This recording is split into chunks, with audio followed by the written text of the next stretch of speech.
Good morning, good afternoon, and good evening, ladies and gentlemen. Welcome back to SATAL 2020 on this fine Saturday morning, afternoon, or evening, wherever you are in the world. It is a great day because it is my birthday, and I am another day or year closer to dying in this miserable life that we all live. You know, more gray hair on the beard, more of everything. So, what have you. But today, Harpia taking on ECV56 in Gold League. I think it's going to be a good one. Krimsk taking on Guadada. Gordo B making it rain with the Tier 1 subs. Thank you very much, brother. Monk comes in with the community sub gift.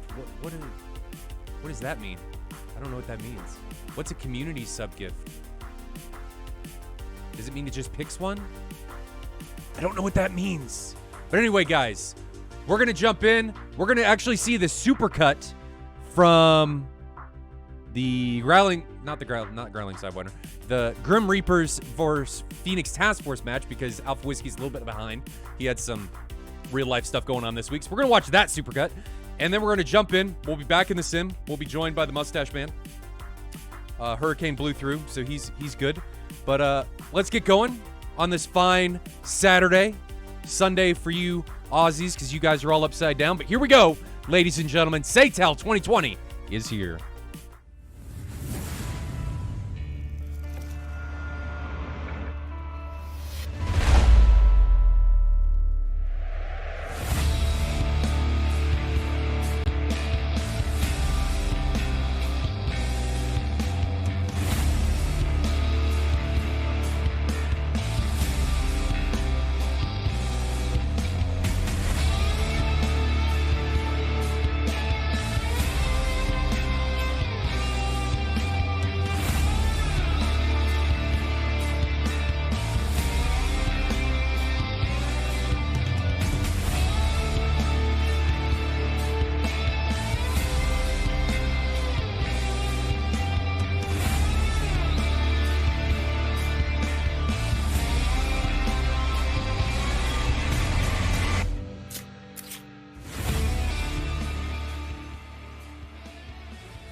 Welcome back, ladies and gentlemen. Here's the Mustache Man. Found him. We talked about it on Thursday, floating on a raft. I think it was his savior was his mustache. It's pretty buoyant. Yes, indeed. How's it been, Billy? Nothing. We were just talking briefly. There's not a whole lot going on. You showed me some pictures, though, of the A10. That looks sick. Yeah, A10. Now I just saw the external textures for the first time in that WAGs video, which I'm about to post for those who have not seen that. They busted up the nose like it's run into the refueling probe a few times, which is really cool.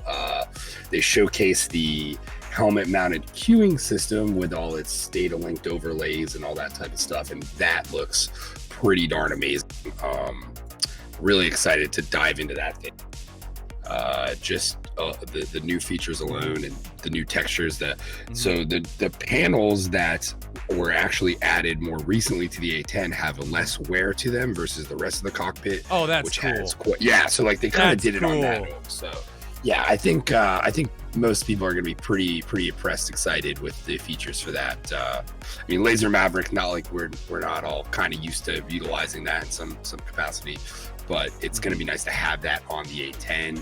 I think that thing is going to be a nice midlife update for that module, and I'm excited to get back in it myself. I was flying it on Blue Flag the other night, having a ball. You know how much fun that thing can be. I mean, if you get some good air coverage, you could really do some work. You can make it rain. Yeah, make it rain ordnance. Nice. It is nice, and your time on station's ridiculous with that. It is. It's just fuel. Beautiful. People always, I wonder why people take off with 100% fuel. You can take off and be totally mission effective 80 miles away with like 20% starting fuel. It doesn't need hardly anything. It really doesn't, and that's the thing is like you come from that fighter mindset where like I'm constantly trying to look at the fuel and we're like, dude, you don't, it's not that big of a deal here. Like you're not using it at a rate where you need to really worry about it. Not and at I'm all. so used to being in that 16 where like you're checking, where's my hand in the throttle? Where's the fuel at? What's the fuel flow? Like all those things. Nah, 16, man, it's full burner all the way. You don't give a shit. Riding that train. If you haven't killed them before you run out of fuel, you're doing something wrong. Right? We all got to embrace the mindset of fuel. It doesn't matter. You know, it's whatever. That's what landing. Speaking of updates this week, we did get the Harm and the Maverick videos this week for the 16, and that also looks. I mean, I honestly tell you which one I'm more excited about to start messing with. 4 the 16 Harms updates. though is a little weird. Yeah, I mean, okay, so we're getting into the amalgamation of blocks at this point, and I think it's not like it's the only module that's in that boat. Oh, no.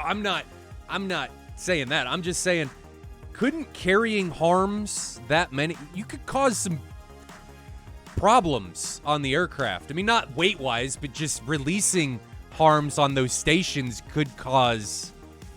Well, I thought the way I read it from one of my reference books and one of the guys in our Discord explained it, basically like they wired all the pylons for it, but there was never the intention of actually loading 4 on it, so they can choose which pylon. Well, I think a big part of that too is like if they came out with a new version that was significantly smaller, or if it was, you know, designed for that pylon, then all of the equipment for that pylon would be there already, and they wouldn't have to retrofit anything.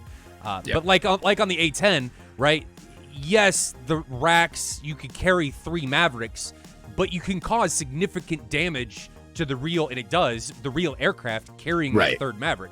And it's the same thing, I'm pretty sure, with the F-16. Yes, you get the 3 ejector rack, the triple ejector rack, but that 3rd Maverick can cause problems because of where it's mounted and stuff like that, and that's why they never did it. So I think it's the same thing with the Harms, that yes, the wiring is there, but that doesn't mean that it was a good thing to do, right? Well, I think in a lot of cases, the government wants the option, or the military wants the option to be able to stress the airframe if needed, or if the situation really dictates it, they can do it, but it's not good for it. The option should be there, but it's not something that is a regularly practiced thing at the end of there, a regularly done thing, just due to, you know, as we talk about all the time here, circling back to the BFM tournament, all that stuff, the G stresses and the different stresses on the airframe are there to save us as taxpayers dollars. We don't want to have to be purchasing airframes at some crazy rate because we're going through them at an unnecessary rate. So I think all of those things factor in weirdly to what we do here when you start thinking about it. It's you know, it's the, do I need to do my my fire test check before I start up the aircraft, fully knowing that nothing's going to actually catch fire that I need to deal with and stuff. It's the same mindset. Do I need to do my bit test even though nothing is going to happen? Exactly. Like I do that bit test every time, and it's just habit. I don't know why I do it, and as I'm doing it, I'm like, you don't need to do this right trying now. To think of something that I could equate that to in the real world, but I can't because, you know, you do have the possibility of something failing, but here in the sim, it's like, why am I doing this? The plane is going to be fine. I mean, I get, maybe, do they have it now with simulated failures or random failures where things can fail on the ground? Is that? I don't know. I'm assuming we're going to get a big overhaul to the whole when the damage model gets overhauled. Like, we're going to have a lot more of that type of stuff we may need to worry about, depending on, you know, how things are set up. Let me just do my G roll here. My thing. Oh, there went my right aileron. Shit, I got an RTB. I mean, I like that, but what's going to end up happening is people, I think that wouldn't be conducive to gameplay. I don't know how you fix that. I think what you'd have to do is just simulate all the aircraft would have to be, you'd have to say that every aircraft simulated is of X age so that that thing could happen if you pulled that much G and it was, I could see that, but I can't see them saying, well, you're just going to get a random aircraft that may get random failures and is of X age, so on and so forth. I mean, that type of my luck, it'd be like every time I fucking get in the thing, it'd be like, oh, random failure that's prohibiting you from taking off. Turn around and see maintenance. Random failure, bird strike, intake. You're dead. Yeah, that's how it would go for me a majority of the time. I can barely remember to take off in blue flag without without removing the 120C and swapping it for a 120B. I still forget to turn my RWR Every time on. I blow up on the first sortie and give up a life for no reason. I always forget to turn my damn RWR on. I was ingressing yesterday on Growling Sidewinder, and I'm like, man, it's really quiet. Why is it so quiet? Close. What trickery is on going here? I on hit here? the button for my RWR. Beep, beep, beep, missile warning. Missile warning. Yeah, I've been there. I've been there too many times. And then, of course, in the Viper, when you turn on the RWR, it takes like 2 minutes for it to warm up, and you're just getting audio cues, and you have no idea what's going on around you. Just get low, get lost, and get the fuck out of there. No idea what's happening. So something else I wanted to touch on before first off, call out Gordo B has gifted 3 subs so far during this stream. Much appreciated, brother. To TFS81 and a couple other people. They're down below and I can't see them. Then Monk gifted a community sub, which I'm going to assume means that it was just given to somebody random in the community. I think it was given... I saw it in chat. It was given to somebody, but I don't know how that works. Carbon cheered 100 bits. Much appreciated. And then Comey made it hail. He threw a penny at my face. Just like, Moltar, it's your birthday. Take it. And is today your birthday? That's right. Today is your birthday. Yeah. Happy birthday. I totally forgot about that. Another year closer to dying, which is about all I can say for anything. So that, regardless of that, that leads me to something I did want to talk about and something I wanted chat's opinion on. There has been leaks about the 3090, which, guys, I've been talking about the 3090 for a while. I've been saying everything we've been getting in the stream is just going to go to that 3090 for more cameras. Well, there's been some leaked performance benchmarks of it only being like 20% faster than the 3080, maybe even just 10% faster, and it's double the price. So, yeah, I don't know. And then we also got confirmation that a 3080 20 gigabyte model is coming, but I don't know that that's going to increase performance at all. I mean, from what it said is there's no increased number of shaders or anything like that. It's just more GRAM or VRAM. That's going to be the 3080 Ti. Well, usually the Ti has more shaders and stuff on it. This one just has more VRAM. So I'm anticipating, and a lot of the community is anticipating. Jazzy says 3080 Super. That could be it. But the Super even has more shaders and stuff than the normal one. I'm anticipating it just being something that NVIDIA is going to throw down after Big Navi comes out. Be like, 20 gig 3080, and then just throw it in AMD's face. Not that it's really going to do anything. It's just going to be they have to have something that they're going to announce, I guess, right after Big Navi. That'd be my guess as to what's going to happen. That's what I'm thinking. Gordo B is over there just opening it up, dude. Just handing out subs. You get a sub. Jazzy. You get a sub. You get a sub. Hey, I'd like to take that. Everybody reach under your seat. You may find a gifted sub from Gordo B. Would not surprise me. Yep, I got one too. Anyway, okay. So today's match, ECV56 taking on Harpia. One thing I'll point out before we jump in here, I really like the Harpia liveries. We're going to watch them take off. It's Krimsk taking on Guadada. So we're going to see Harpia take off first down here at Guadada. I kind of like them. There's a lot going on, but I like them. I tell you what, the other thing too, what always impresses me is the logos for a lot of the teams, especially now that we have all these different teams. Like you go through the Splash One Gaming SATAL page. That's really true. It is unique. There's a lot of great graphic designers out there and stuff. I mean, it's always impressive when you see it. It's like, that's interesting and creative right there. I don't know. I think one of the more underrated. Well, just look at the logos down below. I mean, how do people come up with this stuff? Right. Can people make me logos? I mean, I think you look up at the top, you got some pretty good ones cooking up there too. I love the DCS World Events one. I need to do something with the goggles. The goggles aren't. I don't know. I like it. I like it. I don't know. I like it. I like it. I just feel like I could make it better. There's nothing wrong with feeling that way. Nothing wrong with better is better. Better is better. There you go. Better is more better, guys. I mean, indeed it is. That's how we roll here. Better is more better. But anyway, let's jump into the sim, see how these guys are going to get on. We're going to see Harpia departing from Guadada. Again, this is Krimsk versus Guadada. Harpia taking on ECV56. Let's see how these guys are going to get on. If my play button actually worked. Play button, why didn't you work? There we go. Boom. Boom. Boom! Boom! I think this is an all South America matchup, if I remember. Is it? ECV56, I'm pretty sure, is Argentina. And then Harpia? Harpia, I think, is Brazil. Okay. Yeah, no, that does sound about right. I think it says it in their logo, matter of fact.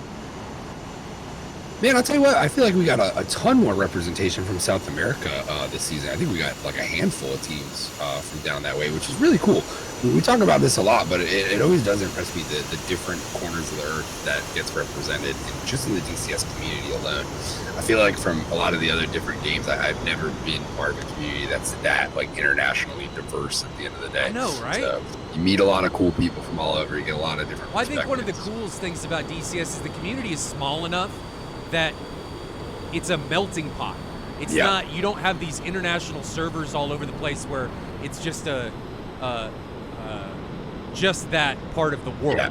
In Right, DCS, right. everything is together all the time. So you're constantly in touch with people from all over the world.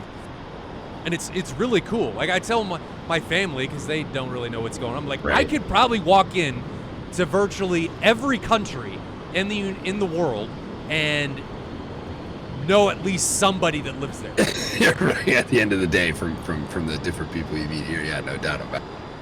And I think it really harkens back to that love for that passion or love for aviation or military aviation that I think has brought everybody here at the end of the day for the most part. I think the more people you meet, you find that common. It's just that passion, that love for it at the end of the day, right?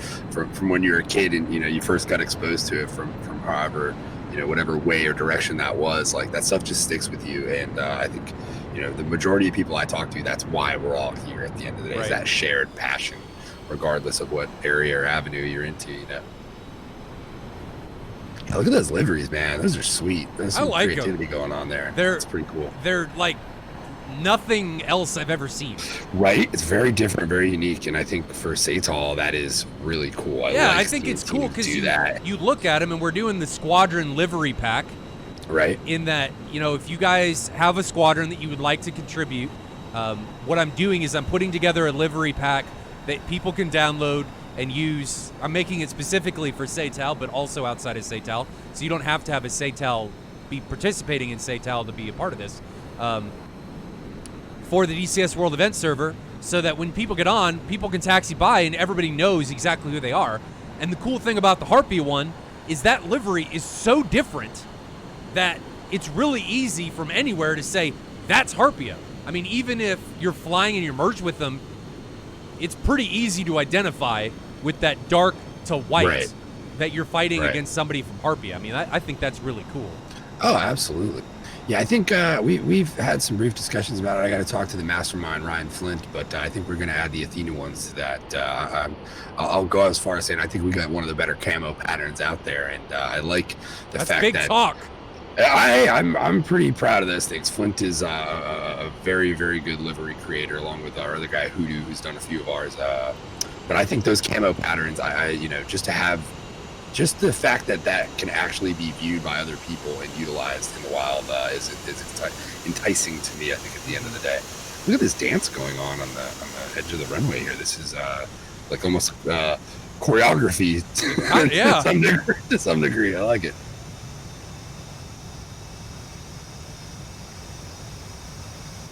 You have any anticipations of what's going to go on? No, I mean, these are both pretty quality teams. We've watched them both fight before, I think, in different versus different teams, different capacities. I've definitely seen all of these guys on the public server avenue, so that everyone here is very knowledgeable and should be taken seriously at the end of the day. So I think we're going to have ourselves a good one here. Right. Is 214s aside?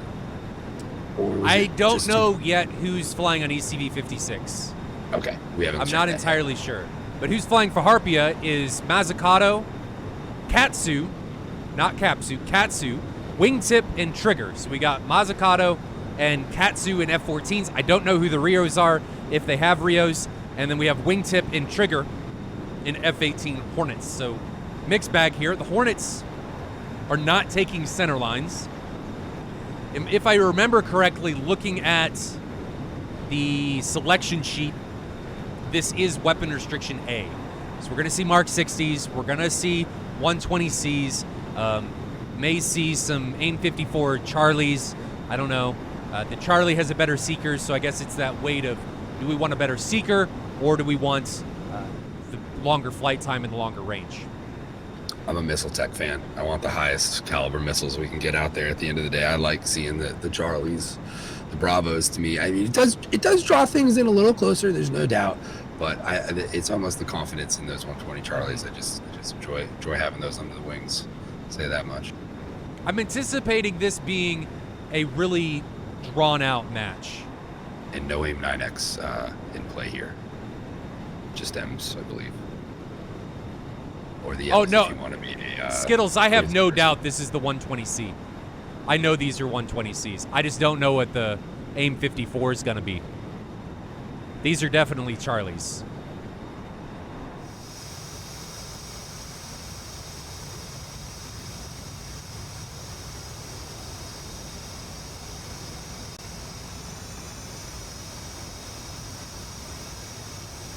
But I think this is going to be a drawn-out match for battle for South American supremacy. I'm pretty sure Harpia is from Brazil. Somebody correct me if I'm wrong. I'm pretty sure they are. It's in their logo. Like, it says Brazil in their logo. Oh, it does? I'm like 99% sure, but I'll verify that. Billy may be just making shit up at this point. Yeah, I mean, I think we all know I have a tendency on that.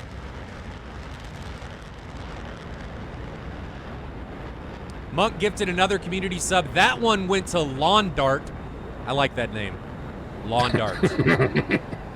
Every time you die in DCS, you turn into a lawn dart of some kind, at least at some point. Tomcats are leaving. There goes Katsu. Guy in our group calls them beer darts.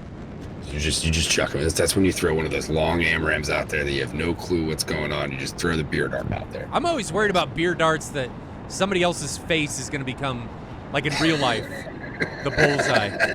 Obviously, in DCS, you want somebody else's face to become the bullseye for that face smile. I took a dart to the hand in college, and it is not fun. I'll say that. That just sounds awful. It's honestly, the worst part was looking at it and realizing it happened was probably more painful and traumatic than actually being like, oh shit, there's a dart. Like, the actual pain of it wasn't that bad. It was like, holy fuck, there's a dart in my hand. And yeah, it does say Brazil on the bottom portion of their logo, and the colors of their logo are definitely the Brazilian national colors. So, beautiful. Difficult to find one in the SATAL that's not quality. Sorry, you were drowned out by the sound of engines. What did you say? I said the Harpia definitely is from Brazil. Their logo says it, and I was just commenting on all the pretty logos. Oh, that's okay. It. Nothing major. So they are from Brazil. So this is a battle. This is a true battle for South American supremacy. All right. All right. Who will come out on top? Let's take a look and see what ECV56 is flying. We haven't taken a look at that. So we got Fortinero and Chuko leading the way in F-16s, Gandalf in an F-18, and Praetorian in an F-14 coming in the rear. 2 AIM-7s, 4 54s, and 2 AIM-9s on that 14 with the 2 bags. And this is divisional too, by the way. So this is 2 and 3 currently in the division. This is a close match. Right, and I'm not going to get into meaning that they're close together. They're right next to each other in the standings. Like, this means a lot. And yeah, they're very. I mean, you look at the stats on them; they're very close. These two teams are, I think, pretty evenly matched. And then we're seeing at least 114 for ECV56, right? Yes, we got 3 14s, 1 for ECV56. Okay. 2 for Harpia. We have 118 for ECV56, 2 for Harpia, and then 2 16s for 56. Interesting. Yeah. You know, and I'll tell you what, that's been the pretty common, I think, makeup of a lot of these matches has been, 1 Hornet, 2 Vipers, and a Tomcat, or some sort of combination of that. We really haven't seen a lot of teams except for who was it? We did the other day. They've been running just Grim Reapers, I believe, have been running just F-16s. The F-16s. Yeah, I think a lot of teams take the Hornet because it's amazing ability to pick up contacts with its radar and relay them over PPLI. Yeah, and it does do a very good job of that. And as we've talked about, hopefully it gets that. I know that's going to be a problem for it, but I'm really excited, especially after seeing the HICMIS, I believe, on the A10 show all of those contacts and all of that data link stuff on the helmet. I'm excited about it, but it's beautiful. It's going to cause some balancing. Oh yeah, it's a problem here, no doubt about it. But at the same note, I'm excited about it. I'm excited about it too. It's just it creates some headaches. It does, and it would be nice for ED to script in the ability to shut that stuff off for things just like this, Oops! Every one of your 18s, guys, your crew chief just broke your helmet-mounted sights. Oops! I dropped it. Sorry, guys. I was walking through the ready room, picked up each one of your helmets, and dropped each one. I'm sorry. Moltar just goes through with a hammer and just smashes everyone. Smack! Just one time. I'm that Russian operative. That's how I'm impairing the United States military. I knew you had an angle, buddy. I knew it. Gordo B comes in with another gifted sub to Vipers 5-3. Thank you very much, brother. Welcome to the family, Viper. This is a little bit longer distance between Krimsk and Gwadada than I thought. It's 160 miles between airfields, so 80 miles for each one of the teams to get to the AO. Looks like ECV56 is a little bit ahead. Gwadada, yeah, they're a little bit closer. Let's check altitudes here. AIM-54s are already being launched by ECV56, and those are coming from 75 miles. What? Maybe it was an accident? No, it can be effective because it was launched from over 40,000 feet. So it can. That's fair, yeah. I mean, look at the missile speed already. It was over 3,000 knots. And when you're at 60,000 feet, ladies and gentlemen, missiles perform pretty well. They maintain their energy pretty well. So the fuel burn is just so less, right? Or does that? Yeah, I guess that's going to affect that in that same way, where the fuel burn is going to be less. It's going to get more out of that fuel than it normally would. Well, I don't know if that's simulated, but it's right. I don't think it's going to burn for a longer period of time. You just encounter less friction. So, yeah. I actually think the fuel's not as effective at that altitude. Why do you do that, Phoenix? Every time. Why does it do that? It's disgusting when it does it. It's just God. It's terrible. It bleeds like 500 knots. And it's like, it's not even the fins doing that. I don't know what does it. It's just It's gross. Like, instead of 1,400 knots right now, ladies and gentlemen, that thing could be almost 2,000 knots. I don't. No Wheel says a solid-state rocket motor will burn the same time regardless. But it just loses effectiveness? Is that what happens? So it has its own oxidant. That makes sense. But it's not as potent? You're talking to I don't know. I'm glad we got rocket scientists out there, because I'm glad I don't have to know that. Yeah. But this missile's not going anywhere. It's it's going somewhere, and that somewhere is into the ground. That's a lawn dart right there, if I've ever seen one. Where'd it go? It just disappeared. It didn't even detonate. It just flew into the ground and vanished. Were you hitting that thing with a hammer too before this match was going on? Heat blur? What was that? Right. What was that? I've never paid attention to that, but that just flew into the ground. Kept going. And it's disappeared. Right now, as UK Gamer said, it was deleted. What was that? So now ECV56 all cold after that. All cold and dragging. Yeah, their positioning's good though, but they they're lost spaced fairly well. Guys, if you're gonna do this, pay attention to ECV56's altitude. They were at like 40,000 feet, right?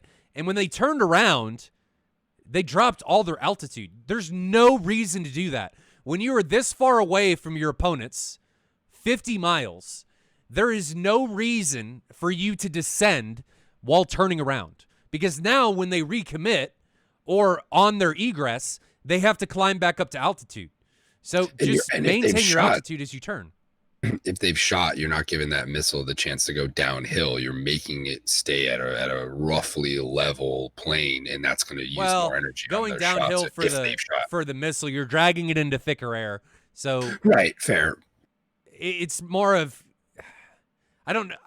I think it's a net neutral probably in that scenario, true. but they don't descend, because now they're going to turn around. They're going to climb back. They lost all that advantage. They've just given up the energy. They've wasted that fuel. There's no reason to do that. So if I had to say something about the beginning of this match, don't descend when you're that far away if you're just going to turn around. Because they went from Alpha 42,000 feet down to 20. Mazzucato now with a Mark 60. There we go. Can we grab that one? There it is. And let's grab split screen here, see if we can identify if that's going to be effective at all. So it is ingressing. It looks like it's coming in on Praetorian, the ECV56 F-14. And it... I'm going to have an aneurysm whenever somebody does that eventually. The Mark 60... You see it in the TAC view. The speed just drops. I think it has to do with when the missile goes active. It seems like that's when it does it, because it really starts to track into terminal guidance. And it just... It's not feathering its way I don't know why it does that. Maybe the new API will fix that. That's supposedly coming. So, I don't know why it does that. It just sacrifices so much energy when that happens. It's infuriating. It's got to be infuriating. I mean, it's great when you're trying to defend against them, but the new missiles, or the Tomcat pilots, have just got to be pulling their hair out on that stuff. Yeah, that's frustrating at the end of the day.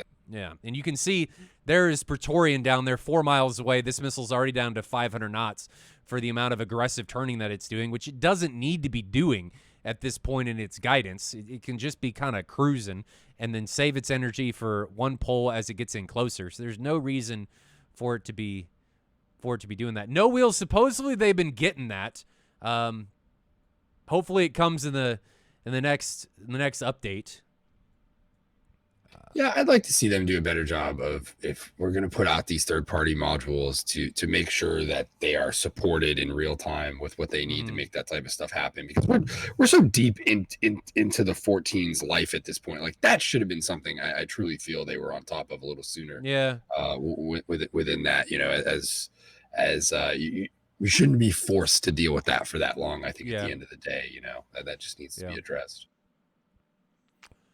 Because a year and a half time wasn't sufficient. I don't know. I think a lot of it's just the blame game, where I don't know who's at fault or if anybody is at fault. I think what the deal there is that is something that is going to cost ED time and money to do, and it's not for a product they necessarily make a ton of money on. So I think the priority level for ED is very low, as where for a Heapler it's very high. They want to get their product working better and looking better, but that's a struggle. That's somebody's got to allocate billable hours at the end of the day to go make that all happen.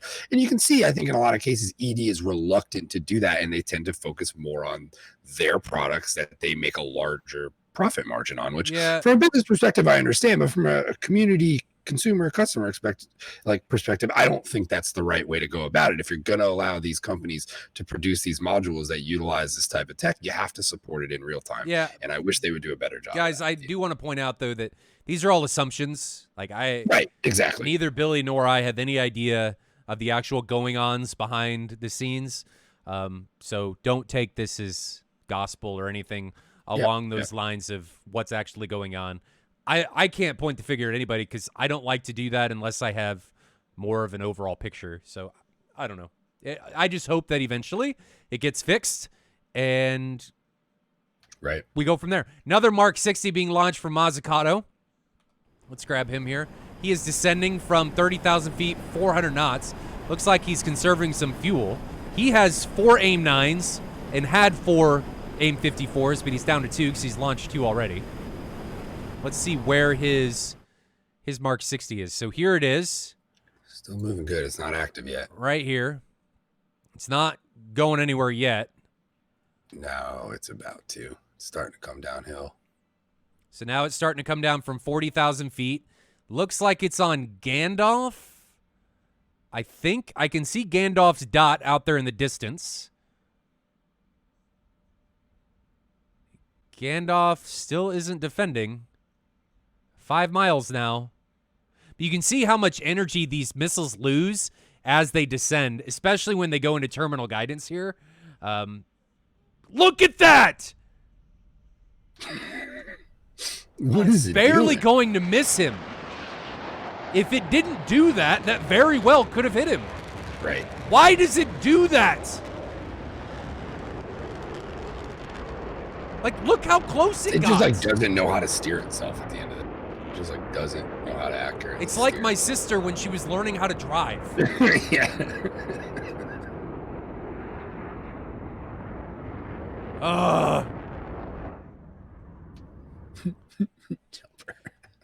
Well, he got away from that one, luckily. That's a good point, Jazzy. With this, I believe this match was on the August patch, right? Not the September patch. Yes, Or, I'm sorry. this was the August patch. We So haven't got September patch hasn't happened yet. This was August. There we go. So AIM 120 is now being exchanged between Fortinero and Katsu. Get the cursor here. And actually, it's not 120s being exchanged. It's a 54 Charlie and a 120C being exchanged. But that 54 is either going after Praetorian or because it was totally unsupported, it's not tracking Fortinero at all. And Fortinero was launched on by Wingtip, so he's just decided to get the hell out of Dodge. Praetorian's got one coming in there pretty fast. Yeah, that thing's moving. Yep. I think that's Wingtip it's on. He's looking slow. trying He's to pretty find fast. it. He's sub-Mach, but he's Where low. is it? There it is, 1,700 knots. Let's go to split screen so we can see this thing ingressing on its target. It's coming in on, I think it's on Katsu. Yeah, it is on Katsu. I was looking at a weird perspective on the TAC feed. And this has potential a little bit, but it's notching it pretty good. pulling it. Why? What? It's like oh no, look, it doesn't know who to go after right now. I'm looking at an attack view. I don't know it's what it does. Wingtip and Katsu are crossing at the moment, and it literally tried to go after Wingtip for a second and then resorted back on Katsu, and it just bled all its speed in the process of trying to figure that out. It looked like. But I mean, I think at the end of the day, once it goes pitbull there, if there's two contacts moving in there, especially at how that similar makes sense, proximity they were, we've seen it do that on virtually every one of the missiles. And Heapler, why does it just disappear? It did it again, which I told it took it off the screen. It just deletes itself. And now we've got Praetorian. Praetorian's got a Mark 60 coming on him. Is he going to have... Well, you know what? I think we were having some problems a while back where those Mark 54s were going through the terrain. They were going through the terrain and remaining like on radar screens and stuff. So maybe that was a fix for that. It doesn't hit the terrain. It just...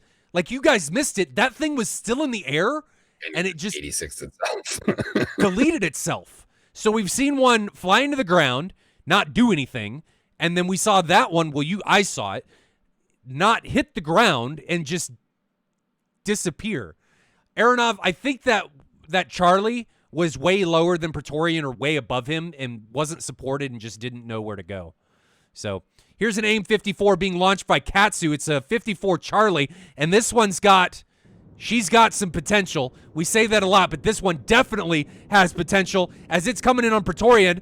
And Praetorian, I think, realizing that this may, in fact, be the end for him as this missile comes in 2.5 miles, almost 2,000 knots. Praetorian gets caught, I think, way too high. Here it comes. 3, 2, 1. Is it going to hit? And it flies directly up Praetorian's tailpipe. So we finally see one that is successful here.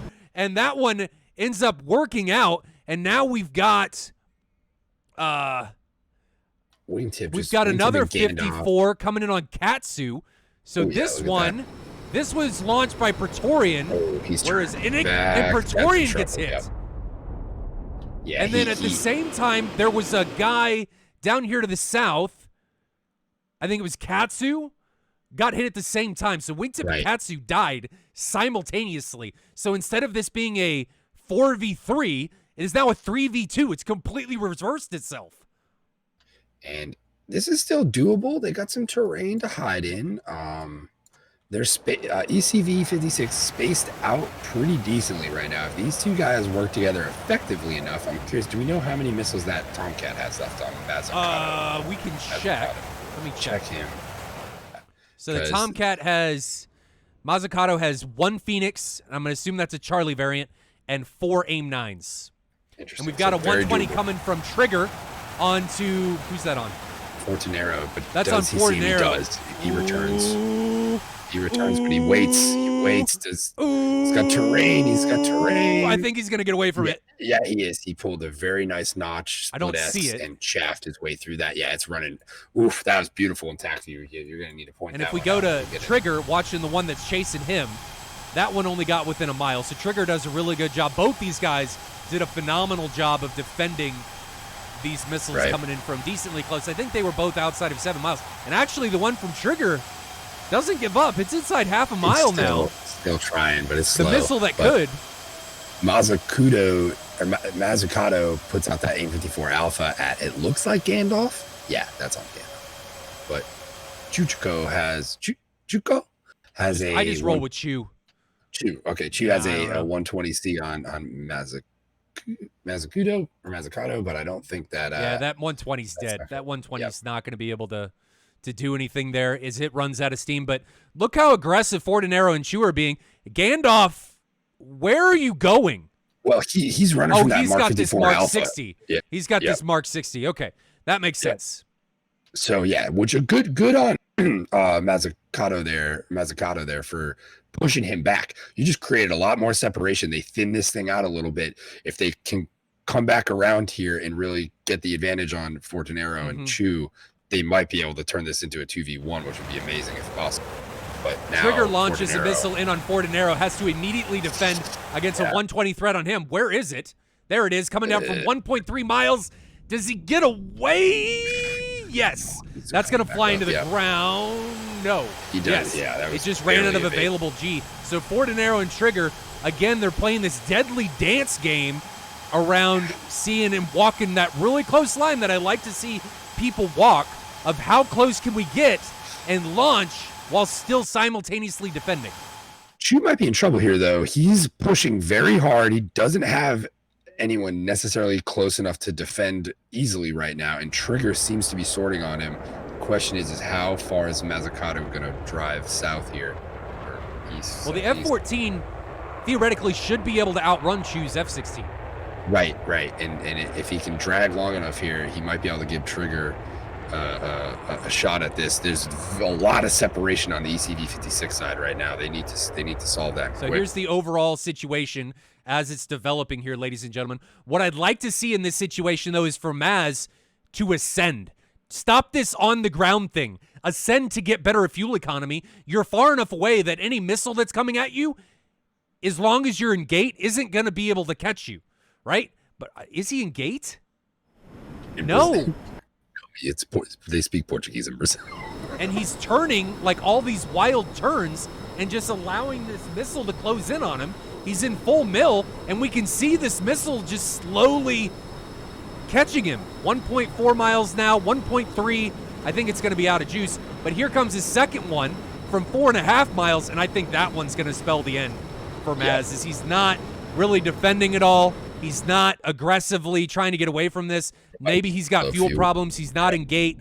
This one's at half mile, still closing. Yeah, but it's not going to do anything. He's going to get hit. And he gets taken down, and both of his wings eject, and ground's going to claim yet another victim. So is Trigger going to get a shot on Chew here, though? He's pushing in and maneuvering. He's sandwiched now from Fortinero from the rear, but he does seem to have the angle on Chew as Chew's trying to come back around. Trigger's got this one. He's got this one in the bag. He's within 2 miles. Here comes the 120 onto Chew, and he's not going to be able to get away from that. He's too high, too fast to be able to notch it. Half mile, face mile. He gets hit, but nothing happens. Guys, this crew chief has got Chew's back. He's like, Chew, you gave me a bottle of vodka or some booze. I'm reinforcing your entire aircraft with something, and he's able to muscle through that. So the second one hits him, and he gets taken down.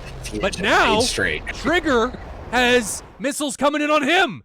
So he takes somebody down, but is he going to be able to get away from these 120s? No! So Chew is immediately avenged. by, I can't tell who it is. Fortinero was the one that was able to come in there and take out Trigger, right? Was that Trigger? Yeah. Yeah. And it looks like these two are going to be heading back out. I think Gandalf should have a lot of fuel. He really did not juice the burners or anything like that towards the end there. That I got a valid point. Gandalf should have some fuel. Yeah. I've been watching his speed, so he's been nice and slow back there. But it seemed like they had a plan there regarding all that. Gandalf's game plan must have just been like, guys, you got this. Yeah, handle it. I'll just sit back here with the shopping cart and just hang out. You guys go get everything in the store. Yeah, so I think we're going to see them make it back, but I think we got an interesting tack view to break down from what I just observed. I think here. So too. And that was about as close a one as we've seen in a bit here. That was pretty entertaining. Yeah, there was Chew. I think it was Chew. Chew was on ECV56. I'm pretty sure. No, yeah, I don't remember whose team he was on. Chew was on. No, yes, Chew was on ECV56, and it was just interesting that he went down there by himself. Yeah, he did press pretty hard there, but he was able to really, I think, drive a wedge in those guys, and they were forced to deal with him that whole time, and it allowed Fortinero to kind of get there and do what he needed to do. And look at this, somebody's landed on the road. Yeah, it's Fortinero. He's out of fuel. Which at least not surprising with the driving he did on that one. He was all over the place. And Gandalf, he's in a Hornet? Yeah. He's making it back. He should be fine. So Fortinero puts it down on the 4-lane road. These are little roads. Beautiful road landing there. It was, but it's not an easy thing to do. Oh, look, takes the bounce, handles it. Yep, good job. Oh, he's okay. His plane is probably going to blow up as soon as he becomes stationary. He's right. He's saving a little money on the Uber there. Drive as far as she'll take you. Yep. There it is. So Fortinero runs out of fuel, and now everything rests on Gandalf. It's so funny when that happens. Oh, that always cracks me. Everything now relies on Gandalf. Is he going to be able to make it back? And while he's RTB, let's check the tack view. When someone lands and they run out of fuel, their plane blows up to get them out, right? I believe that's it. Yeah. That's what happens. When you just see it like that. Yeah, Macon, he was low on fuel, but the script goes through and kills anybody that is just sitting stationary, because what we don't want to happen is for people to land on roads inside the bubble and just sit there and let everybody else run out of fuel, and you can't find anyone. So that's why if you're stationary, don't do that. It was squirrels. It's the squirrels that we've actually like coordinated with to make sure that happens down there. Yeah. So Ninja squirrels. That's squirrels placing some sort of explosive, and it happens fast. You got to slow things down. But if you slow it down frame by frame, you'll see it. I promise you. Check it out. Squirrels jumping into the intake and just ripping apart the aircraft. It happens really fast, but it does happen. All right, so let's jump to the tack view and see what happens here. There's a lot that goes on, and we're gonna keep the camera on Gandalf as he RTBs. I'm gonna make sure it's on. Yeah, it's on. So we're gonna keep the camera on Gandalf as he RTBs. But there's a lot that happens here, and that was a decently long gold match. It was. It was well played, I think, too. Yeah, by both teams. The downfall for Harpia, and this is usually the downfall of most teams in these scenarios, is they just get too spread out and there's no mutual support. So nothing happens here for a while. Some long AIM-54 shots. Ducko gets really lucky in that AIM-54 not connecting, with it bleeding so much energy while it goes pitbull on its intended target. Still nothing happening. This is the AIM-54 that hits Praetorian. It's launched from 13 miles, is immediately unsupported.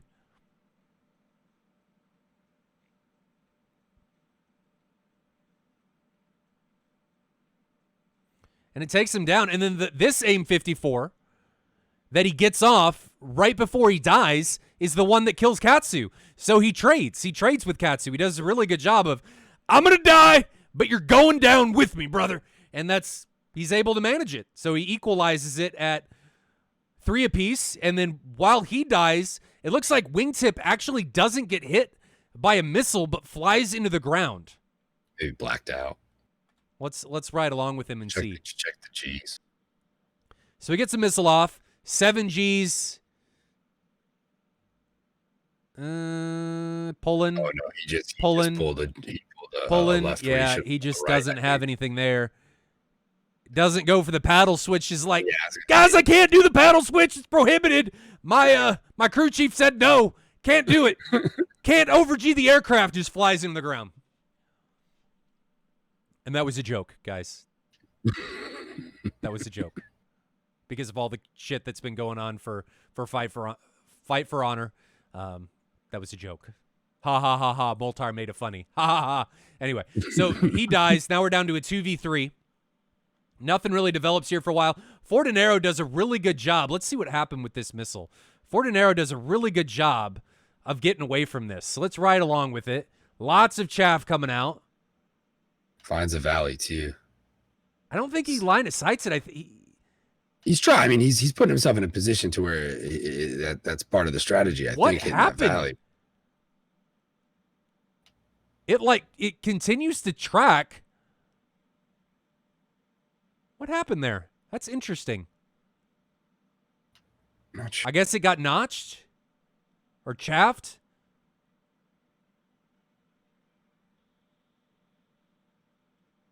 I don't know. Comey says line of sight. I'm not entirely sure what happened there. That's interesting. Huh. It looked like it tried to track, and then, I don't know. I'm going to say it got chaffed. Well, it looked like it was a combination of both. He put it on a pretty good track there and then dumped a ton of chaff along with it. He did. He got a vertical notch plus chaff's usually pretty effective. Yep. Usually does pretty well. This is the scenario where Chew gets in here deep. Tunnel vision's onto Maz. I would have liked to see him instead commit onto Trigger. So in this scenario, I would have liked to see Chew get in here with Trigger, maybe put a 120 from the south to north onto Trigger, drive Trigger north into Fortinero, and turn this into a 2v1 situation instead of a 1v1 v1. Okay? Because he tunnel visions onto Maz. He does eventually run Maz down, but look how isolated he is. Right? His closest wingman is Fortinero, and he's 13 miles away. So better situation, in my opinion, to go at this would be for Chew and Fortinero to 2v1 Trigger, take him out, and then regroup and take out Maz. That's what I would have liked to see, but hindsight's 2020.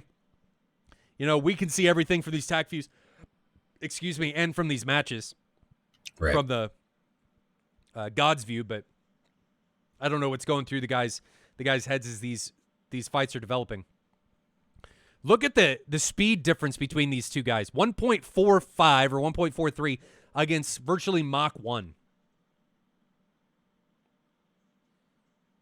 I think Maz has to recognize that he's going to die. He must have been low on fuel for not being in gate. Why would you be in gate in that situation?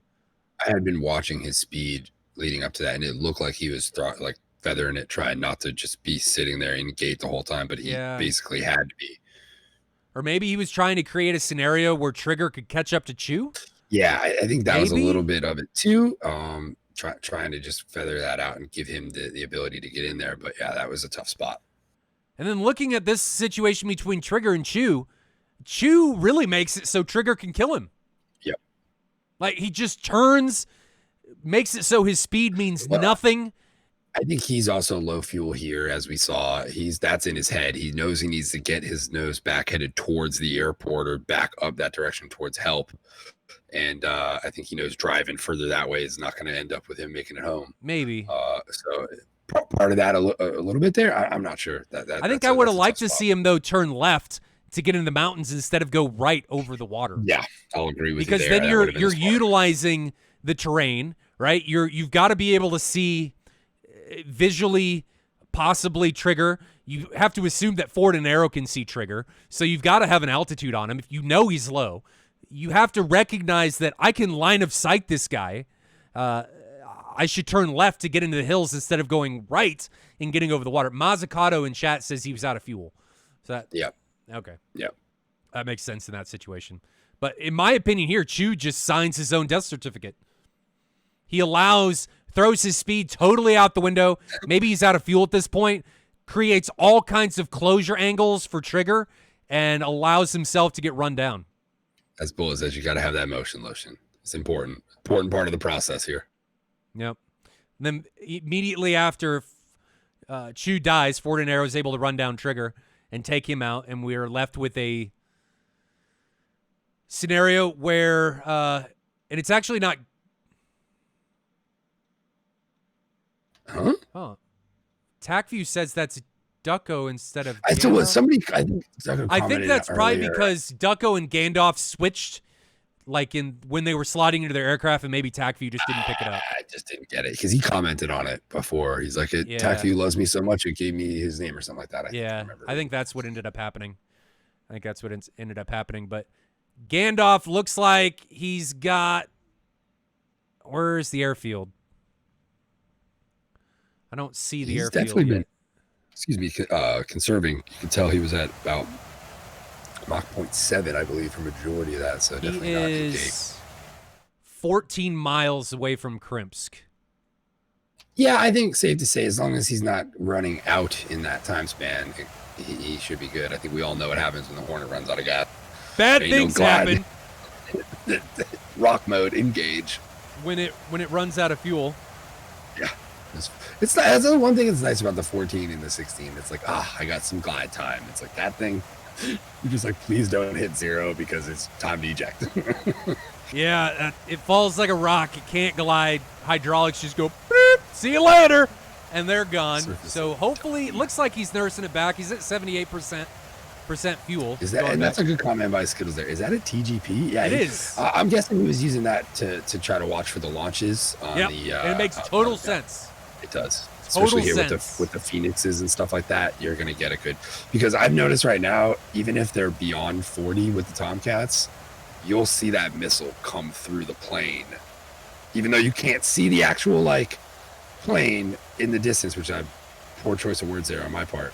So even though you can't see the plane, the targeting pod zoomed in all the way, but that no render limits there. Once the Phoenix that he shot at you comes through at the 40 mark, you will see that missile come through there, and you can begin reacting to it. Well, and it's also a benefit to VID targets and stuff, because the IFF on these full-fly aircraft it can be temperamental, and if you don't have data link, it can create problems for a lot of people. And Bullet actually brings up a good point that I actually never thought about. Turn off one of your engines to maintain hydraulic pressure, so that you can maintain control of your flight surfaces should you need to. That's good to know. I had a problem last night. I ran out of. I damaged my landing gear. Landed, repaired. I set ground power, shut down, and it looked like power was still to the aircraft. And then I turned back on, and I wasn't sure what alignment process I would need to do, because it definitely didn't look like alignment was retained as I hoped it would be. But I tried doing IFA, and it was, as I was turning, like you could see all the radar contacts turning with me, like they were like, I don't even know the term, but it was definitely bugged. Something was wrong. Well, this is the inside of the aircraft. If you guys ever wanted to see inside a model, I was trying to look over his shoulder at Krimsk, but it wasn't working very well. Good to know. I think Gandalf's going to be okay. He's coming in on finals, 70% engine RPM. He's looks like he's pretty close to on speed. He may be a little slow. He's giving it a little bit of power now.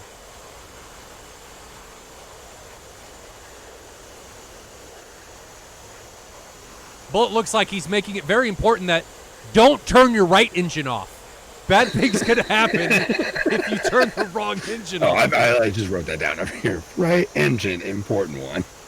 God, post it. But Bullet, you told me to turn an engine off. Why did I die? Well, you turned the wrong one off. I need to look up, like I was saying, the alignment for what happens after you have to shut down in the field. I just would prefer not to have to go get a new jet sometimes. But I need to figure out what I need to do there if I have to repair, because I definitely thought I knew what I was doing last night and screwed that all up.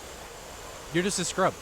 That's what I mean, we knew that. I mean, I don't think we're don't think we're, that's not breaking news for anyone out there. Yeah, Gandalf's got this. No problem. Yeah. Even if he ran out of fuel here, he should be okay. Yeah, no, this was a good match. I enjoyed this. Goes wheels down, no bounce. There's the brakes. No problem at all. So well done by both teams, but ECV56 is able to clinch it in a pretty big barn burner here in round 1. So I think this round, for how close everything's been, or this matchup, may have potential to go 3 rounds. What happens when we dogfight, Comey, is I end up seeing you midair with the hook down, and I just get distracted, and it screws me all up. So it's a good tactic on his part, but it is what it is. Yeah, it's intimidating. It's showing everybody the size of your hook. It's just it throws people for a loop. Okay, so you guys can use your imaginations on that one. We're trying to make this more of a PG-13 stream instead of an R-rated X stream, but it is what it is. So guys, I'm going to send you to the Fight for Honor trailer while I attempt to get things set up for round 2. I am going to restart DCS because it seems to run better when we restart DCS instead of just going straight into the next round. But we are going round 2 here, ladies and gentlemen, for the ECV56 versus Harpia match. ECV56 leads 1-0.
Welcome back, ladies and gentlemen. I'm just waiting for the track to fast forward so we can get ready to go.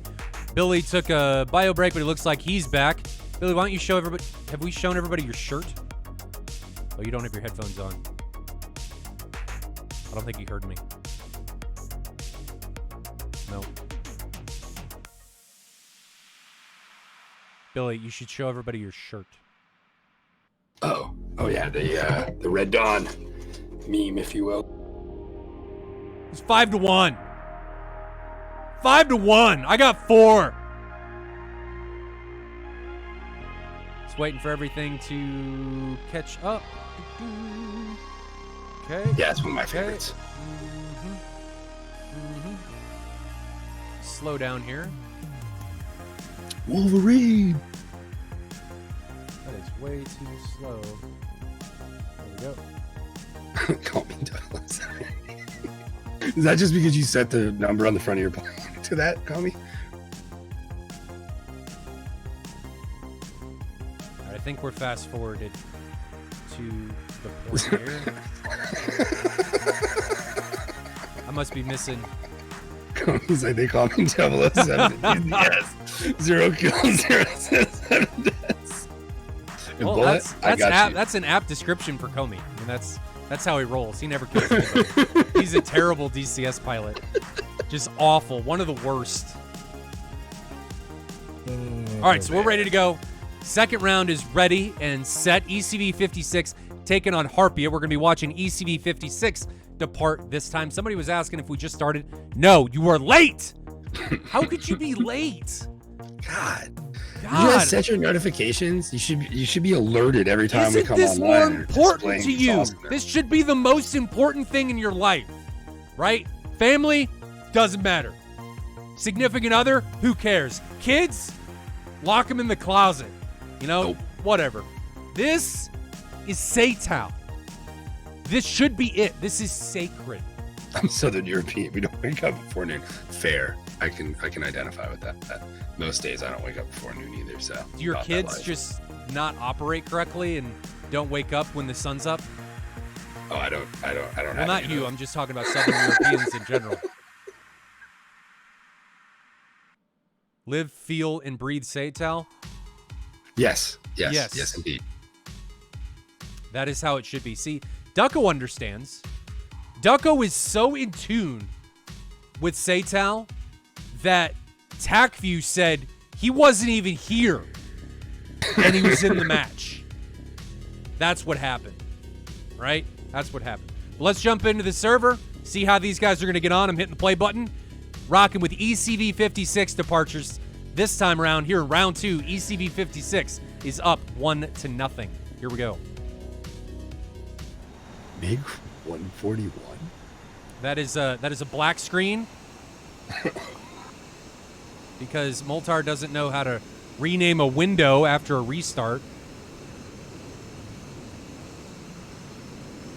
There we go. Now it should work. Yeah, that's right, Comey. We show up in numbers. There we go. Gordo B gives another sub to the all-important Ducko because Ducko understands the importance of SATAL. Moltar is overrated. Dude, I'm definitely overrated. I don't know about overrated. No doubt about it. Accurately rated would be more fitting, but it is what it is. We can agree to disagree there. Accurately rated. I feel like you're telling me that I'm terrible.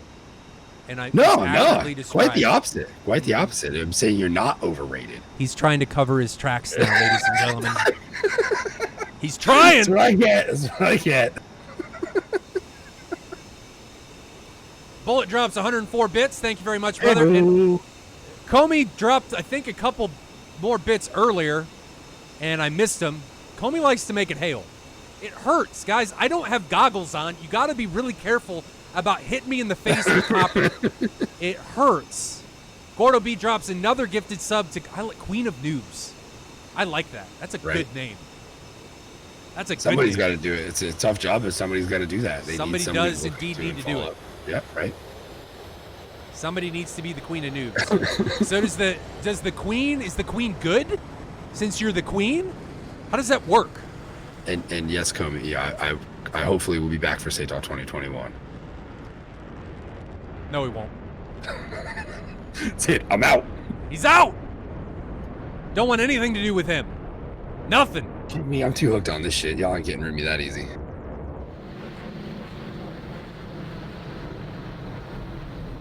Three tanks on choose F-16 as he departs. I'm going to assume that the other 16, Praetorian, Gandalf, Chew, who's the other one? Trigger? Is it Trigger? It looks like it. I don't know who the other one is. Ford and Arrow. I'm going to assume that he has three tanks. There we go.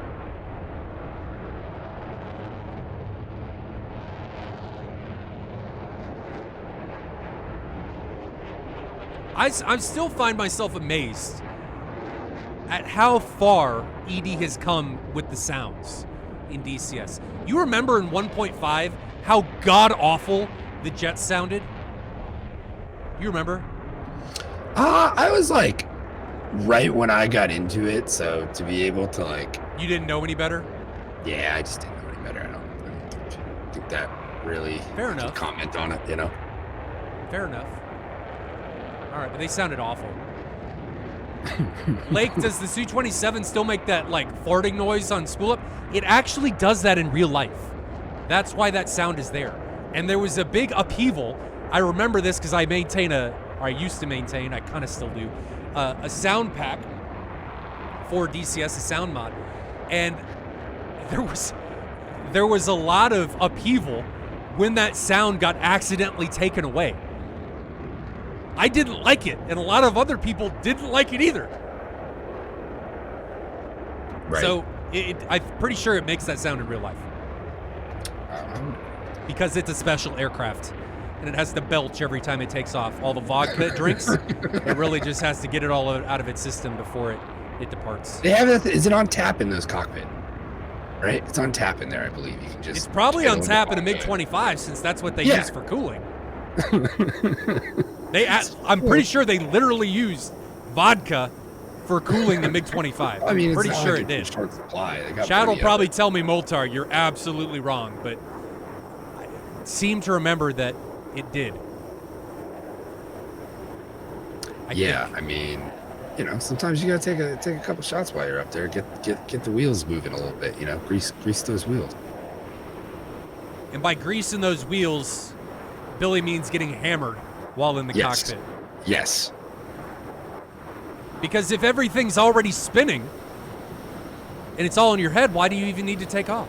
I mean, it's not like this stuff's based on making quick decisions and doing stuff like that, right? Absolutely not. Yeah, exactly. You're good. The slower you are, the better you're going to be. Yeah, you know, dull those reaction times as best you can. I think that's a solid strategy. Makes you a better pilot.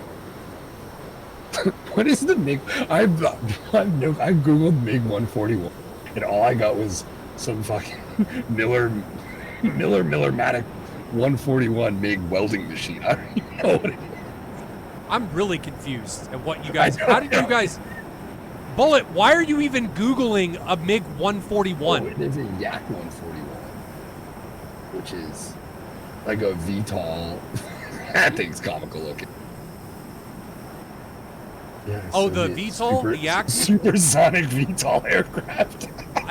Was that the Russians actually, I think, made the first one. Let's see. I think that's right. Well, they had the Yak 38, which Cuban Ace, I believe, is working on a community. Yeah, but I think the VTOL aircraft started from the Russians.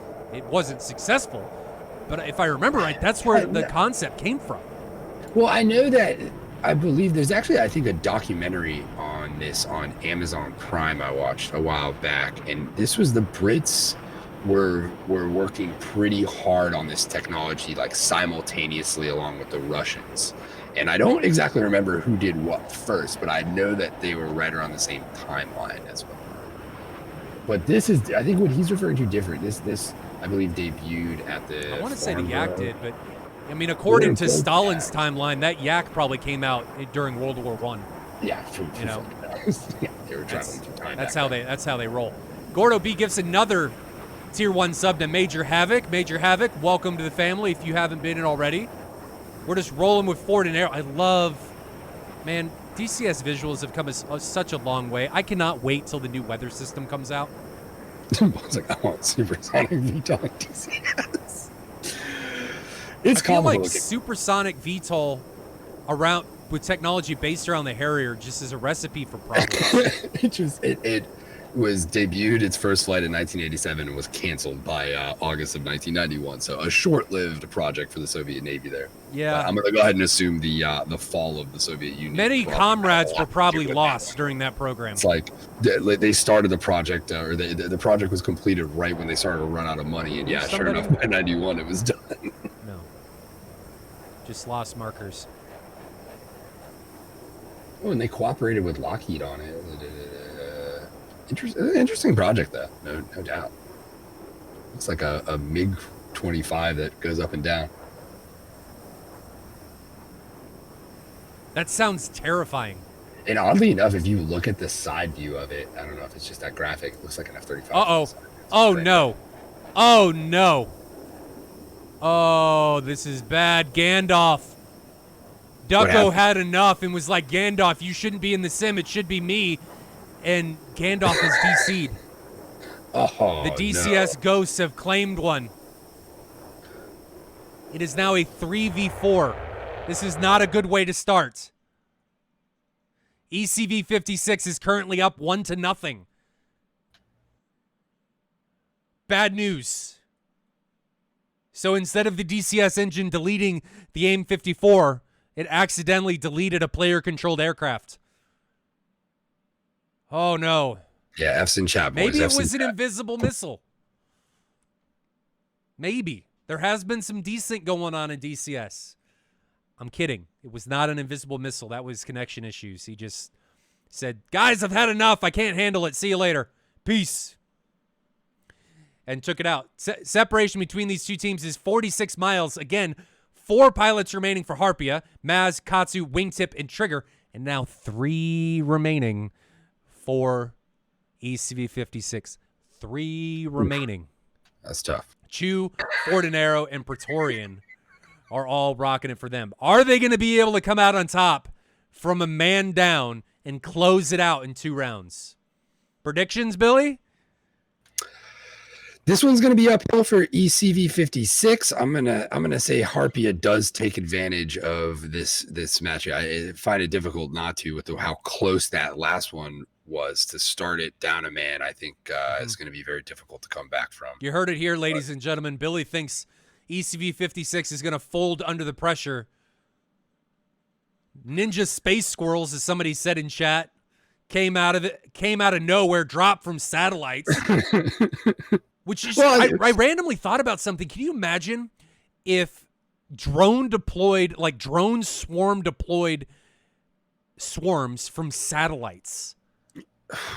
Oh, we were talking the other day about that drone swarm that hit Guam, and some of the stuff that is going on right now with that is just wild, you know. So I wouldn't be surprised if China or Russia wasn't cooking up some crazy shit like that to begin with. How do you combat that? I don't know. I don't know. High wind? I think there's a lot going on with trying to make weather? that work, but I have no clue. Yeah, that's going to be a difficult one. You're going to need some stuff to shoot some other stuff down out of the sky. That's for sure. It's probably going to be a lot more technologically advanced than what we know about now. Yeah. Arsenal Mark bird. 60 being launched by Praetorian. There she goes. Taking off towards the skies. Is that Mark 60 going to pose any type of a threat for the incoming Harpia side? Wasn't a bad launch. I mean, 35,000 feet. We're going to have to see how long Praetorian is able to support that missile as it ingresses towards its target. Meanwhile, Maz from the Harpia side launches in response. Here is the ECV56 missile as it's ingressing. And I'm going to try... Gah! It drives me nuts! Why do they do that? It is very frustrating. But we're going to watch them both. So ECV56, AIM-54 on the left, Harpia's Phoenix on the right. Are either of them going to connect? I doubt. I doubt it. I mean, this one's already down to 1,500 knots, 6 miles away, and it's going to do some type of shenanigan here in just a second. Any minute, any second, it's going to freak out. It's not going to know what to do. It's going to have an aneurysm, have a seizure, and then delete itself before it hits the ground. Chat, bets, if it doesn't hit anything and it hits the ground before it hits the ground, is there going to be an explosion? No way. What do you think? Oh, there's its aneurysm. It just didn't know what to do with itself there. Running on the track. What is it doing? Like, at least just don't, like, allow it not to bleed speed if it's going to do that. Like, geez, give us some help. It's like, come on. Yeah, that's just disappointing to watch. All right, let's see what happens. She's just cruising now. I'm going to check the map to make sure we don't miss anything. But I want to know, well, I'm going to bring up the split screen here so you guys don't miss anything. Looks like Fortinero and Chu launched a 120 on the trigger. He's out. Wingtip launches a 120 in response. That's launched from 20 miles. That's not going to do anything. But do you guys think this Maverick or this Phoenix is going to blow up, or you think it's just going to disappear and delete itself? I don't think it's going to blow up. I think it's just going to disappear. We're getting there. It's close. If it ever hits the ground. A tree? It doesn't want to die. What is it doing? I don't know. It's like a glider. It just flared like hard. Oh, it blew up. What? Not even where it was supposed to. It should have blown up in the middle of the street. I know. What? It makes no fucking sense at all. At all. Lake says airburst Phoenix. Well, if we had proximity fuses. Oh, sorry. Right. Urutarman, the squirrels blew it up. Yes. Yes. That is true. That makes sense. That is very true. That was their squirrels Iron Dome. Like it's that no Phoenix hitting the ground has acted as it should. They blow up before they hit the ground.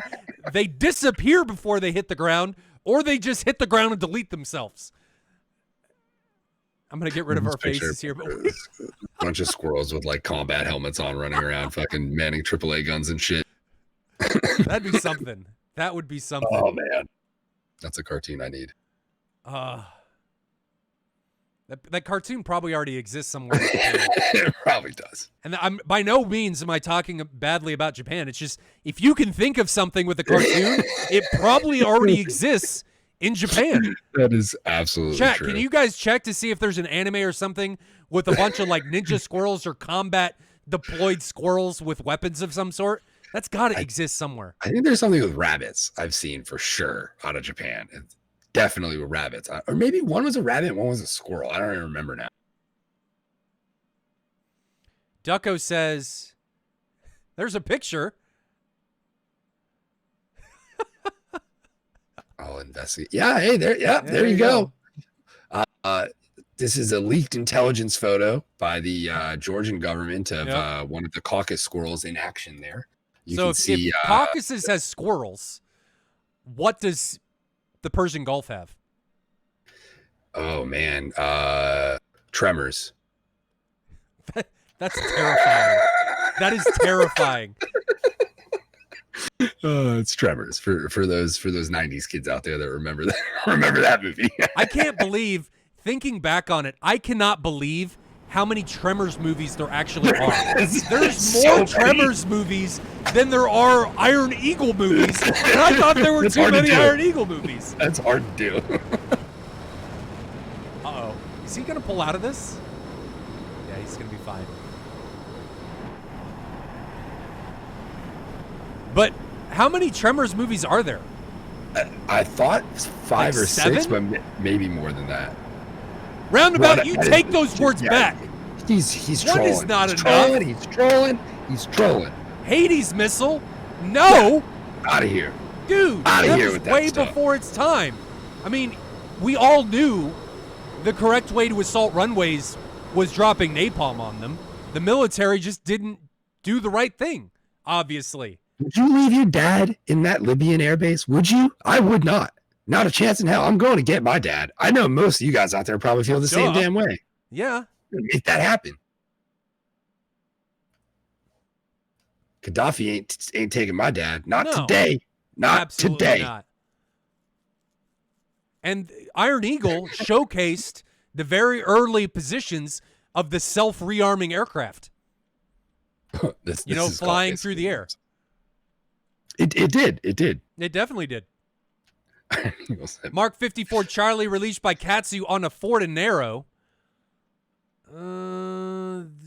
That came from 17 miles. Queen of Noobs asked, what map is this? This is Caucasus Krimsk versus Gwadada. I'm pretty sure it is. That Charlie's got potential. It really does. And ECV56 has done a good job, I think, of keeping he's going to be able to get away from that just fine. He's already serpentining, recognizing that it's not going to be able to catch him. I have a problem in my personal flights recognizing that I don't need to notch every AIM 54 that comes at me. Like I can sometimes you just got to extend. I can just extend. But maybe my problem is on the Growling Sidewinder server, since the Tomcats are only on one side, that I'm constantly getting engaged by 3 Tomcats at the same time from 45,000 feet from different angles. And maybe I do need to notch those. Yeah, I would agree. Look at that tactical jettison by Ford and Arrow, like threw the fuel tanks into the stream. I actually saw an interesting article about all of the drop tanks from Vietnam and like the mass amount that were collected by the locals, farmers and stuff. Canoes. Yeah. The repurposing of those is absolutely fascinating at the end of the day. Praetorian and Ford and Arrow are now ingressing on the ECV56 side, while virtually everyone from Harpia is out for blood. Praetorian's getting in 18 miles against Tomcats at 18,000 feet. Is he getting in a little too close against a Charlie or a Mark 60? You think bad things are going to happen here? Does Katsu see him? We're riding along with Praetorian from the ECV56 side. It's pretty close for a 14 shot. I don't know if he doesn't see him here. There's the aim 120. Katsu doesn't shoot. Yeah, so that 120 came from 8 miles. Katsu is at 33,000 feet. What's the speed? We're going to grab him. So here's Katsu. Yeah, he's fast. He's going to be fine. He's going to be okay. So Katsu's now on the right, and Ford and Arrow is just pressing on Katsu. Which Trigger just out now for blood. seems to sorted on that. And here comes a Mark 60 onto Praetorian, and that was launched from decently close. This missile may hit him with a decent amount of energy still remaining. I mean, it's still under power, under 7 miles. Either way, he just effectively cordoned off Fortinero up there, and help will not be coming anytime soon for him. Where is it? Where is it? There it is. There it is. Oh, he's dead. He's so dead. So dead. Boop. And he gets poked in the behind. He checks his wings. Ninja squirrels in the ground claim yet another victim as he gets taken down.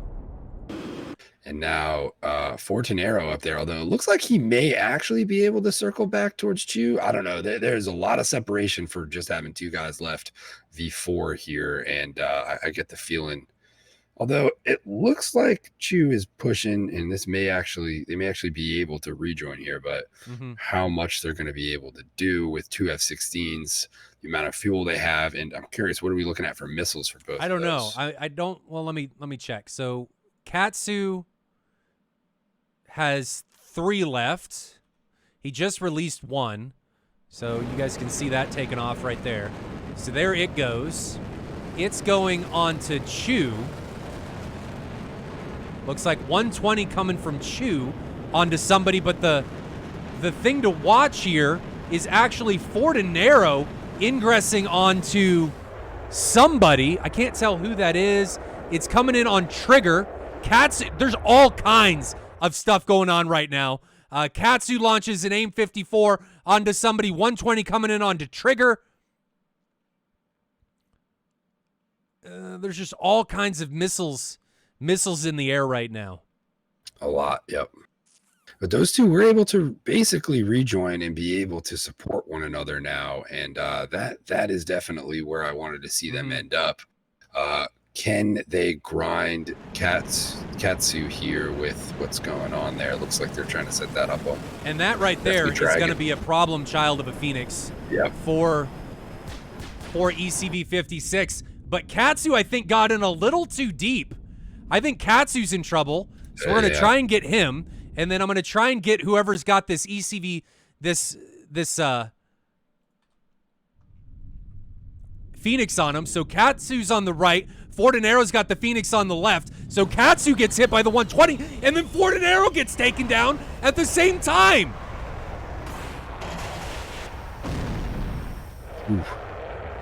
So Katsu able to get the kill, but Ford and Arrow was able to Katsu gets the kill, but dies at the same time. And now we're down to a 3v1. Harpia with 3 left this time, and ECV56 with only 1. But remember, ECV56 had the unfortunate disconnect. Just put a scratch. And went down to a 3v4 early. So now Chu is the only one left in this match in his F-16. Turning back into it, ready to fight with, what, 2 missiles on the rail there? 3? He's got 3. He's got 3. So we're going to go split screen. We're going to ride with Chu on the right. Looks like he's committing into Trigger. Trigger gets that early missile off and immediately defends. So I think Chu's going to be the man that's going to have the bigger problem here. Yeah, he had to wait. Trigger's going to be able to get away from that. I don't know that Chu gets away from this. Oh, he's got the terrain there, though. Boom! Ooh, And Shu gets taken down, and Trigger, who you can see further out there, is able to line of sight those missiles. That early defensive maneuvering is all it took, or was what it took, to be able to get away from those 120s launched from inside 6 miles. And to echo Comey there, good fight considering they lost a guy to a DC. Absolutely. Hard fought on both sides today, both rounds so far. I'm glad we're going to get to see a third here, right? I believe we are. Yeah. We're going to round 3. The elusive round 3. Excellent. I enjoy seeing that. So usually when we get to round 3, it means it's been a close match. That's and that's I think what we all enjoy. Unfortunate here, that Harpia, or not Harpia, ECV56 had Gandalf disconnect, but the DCS God says this is how it will be, and that is how it was. And Gandalf got taken out by the satellite-deployed squirrels or the satellite-deployed drones, and he was taken out of the round. We talk about it all the time, and what are 2 things that are undefeated? We'll talk. The squirrels and the ground. And the internet, too. The internet's undefeated. But I guess the squirrels kind of go with the ground. Yeah, so that's true. They're a You're proxy. Right. They work on behalf of the internet. Yeah. That's a good point. All right, so let's jump to the TAC view. See how this one's going to go. I don't know if these guys are going to have to RTB.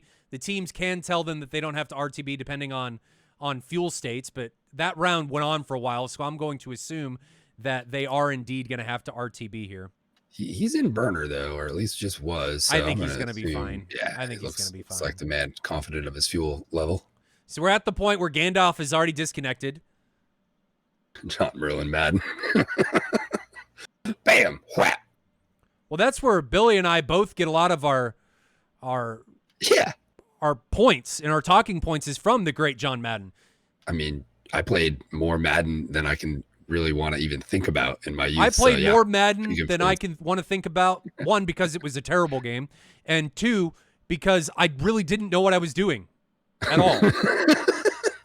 I like most things, like to think I knew what I was doing there, but really, absolutely. at the end of the day, did not. I just you were thinking, man, shit and score touchdowns. You were thinking, man, the play callers in the NFL suck. Look what I can do. I can run one of the same 5 plays and be up 75-0 over the AI. Get on my level, bro. End around reverse 10 times in a row. Just flip the side it's going. Just keep doing it. Keep doing it. And every time when I was really little, like Madden on the N64, Hail Mary every time. 80-yard bomb. Every time. 4th and 90, Hail Mary. Fuck it. Send it. Didn't matter. Bomb it. And then your guy gets sacked. Your quarterback gets sacked. This game's not fair. This game's not fair. Comey, Madden is the football. It's the football game.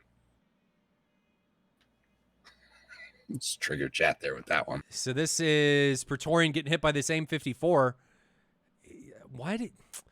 This is just a lackluster defensive maneuver by Praetorian. Like, I don't know what happens here. He's like flying in a notch and then decides, I'm not going to notch it, and then breaks out of his notch and then dies. American Rugby programs. Like, why? Why do that? Like, you're already flying perpendicular to the missile. Why try and outrun it? Yeah, that's curious there. Just drop some chaff and get away from it without any problem. So this is the scenario now where Katsu just wasted all his chaff already. Just goes. There's the AIM-54. And Katsu here thinks that he's going to notch. Guys, notching up Mach 1.2.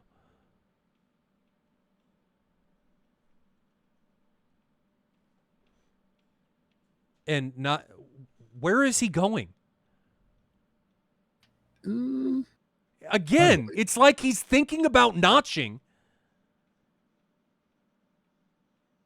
And then he's got the bumper sticker, like Gaz just said, on his vertical stabilizer that says, "In Notch we trust."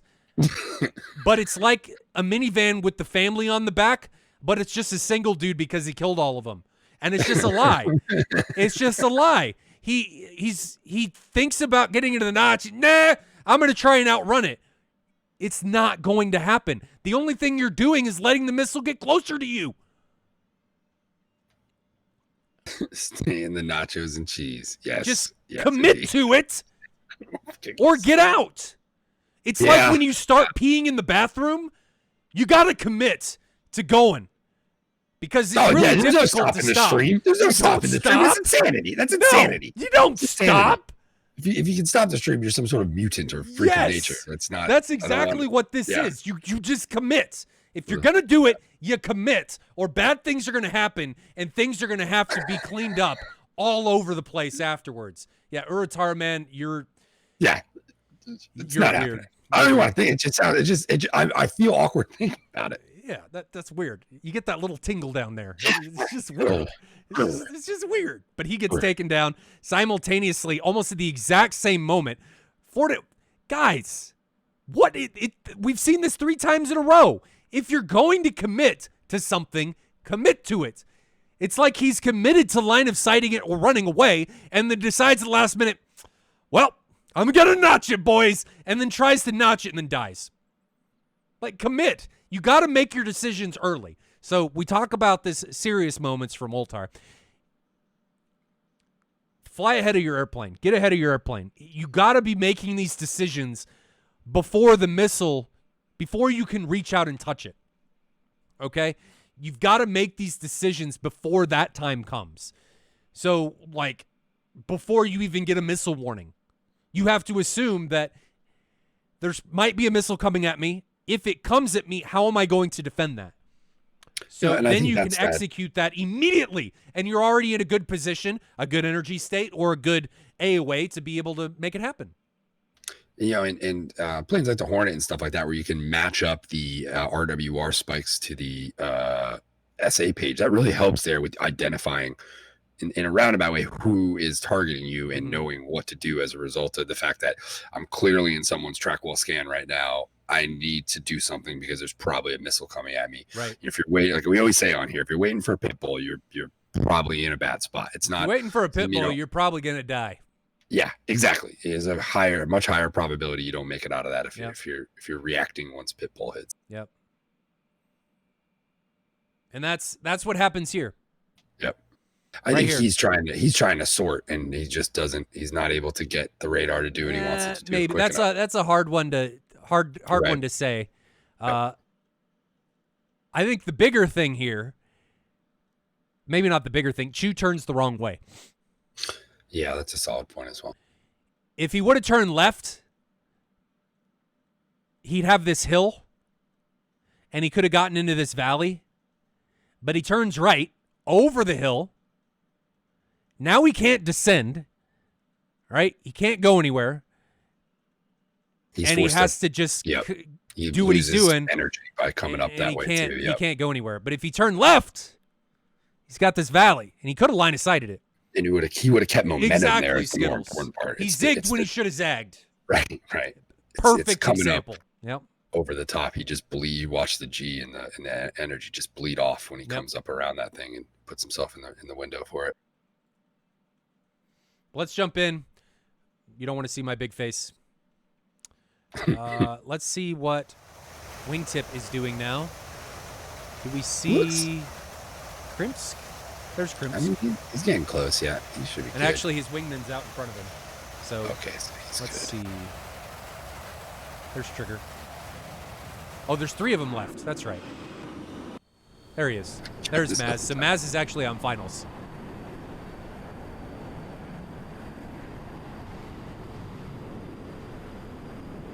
Southern jumper terrain is definitely something, but again, you have to think ahead to be able to put yourself in a position to utilize that terrain. If you're constantly fighting on a reactionary basis, it's going to reach out and bite you like it did right there. You find yourself in positions where you can't utilize the terrain to your example and to your advantage, not example. And it actually comes out to be a detriment to your tactics that you're trying to do and gets you killed. And I think what you're saying there about thinking ahead of your aircraft, knowing where you need to put that aircraft to be out of the way of the impending doom, I think is an important thing to note and think about there, because having a plan, even just in the moment like that, when you recommit, looking for that terrain to utilize. And it's difficult, and some of the ECV56 guys pointed out, it's very easy to, after the fact, to point this stuff out. In the moment, it's a whole nother story, and I think we've all been there in those cases, in a lot of these situations, at least. And yeah, it's about trying to, I think, be ahead of the aircraft, just even if it's a few seconds or a few moments. That can be a big difference at the end of the day. Now, roundabout, the armchair thing, quarterbacking thing would be for me to say, these guys all suck, I can do it better. Like, watching an NFL game, God, quarterback sucks. If you put me out there, this wouldn't even be a challenge. Well, I think it's important to note that we're here trying to provide an entertainment value and offer insight into what could possibly be going on. And we don't always get the full picture. And I think a lot of times when, these guys who fly these matches come in here and come in chat and offer insight into what's going on, that's a very beneficial thing for everybody in the grand scheme of things, to A, learn, and B, actually know what's happening.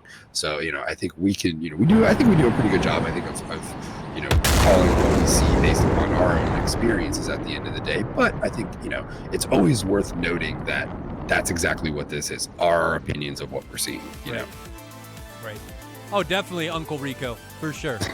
I by no means do I actually mean what I just said or think it, that, I'm better than any of these guys out here. We're just, sometimes some of the stuff that I say could come across like that. I'm just trying to provide insight to everybody in chat, what I would do in that situation. But we have the advantage of hindsight, where we can see everything in a perfect view. We can see everything, and we can pause things and do all that stuff, and whatever. Well, roundabout, whether you're having fun or not, I just don't like you, so it just doesn't matter. It's got to be Torp. It just doesn't matter, right? So, all right, so let's go watch the Fight for Honor trailer again while I get round 3. We're going to round 3, set up between Harpia and ECV56. We are tied at 1 apiece. Chat, I want you guys to think about who's going to be coming out on top in this winner-take-all round.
Welcome back, ladies and gentlemen. Deadly Chicken actually asked an interesting question of if Billy and I have any flight background. Absolutely not.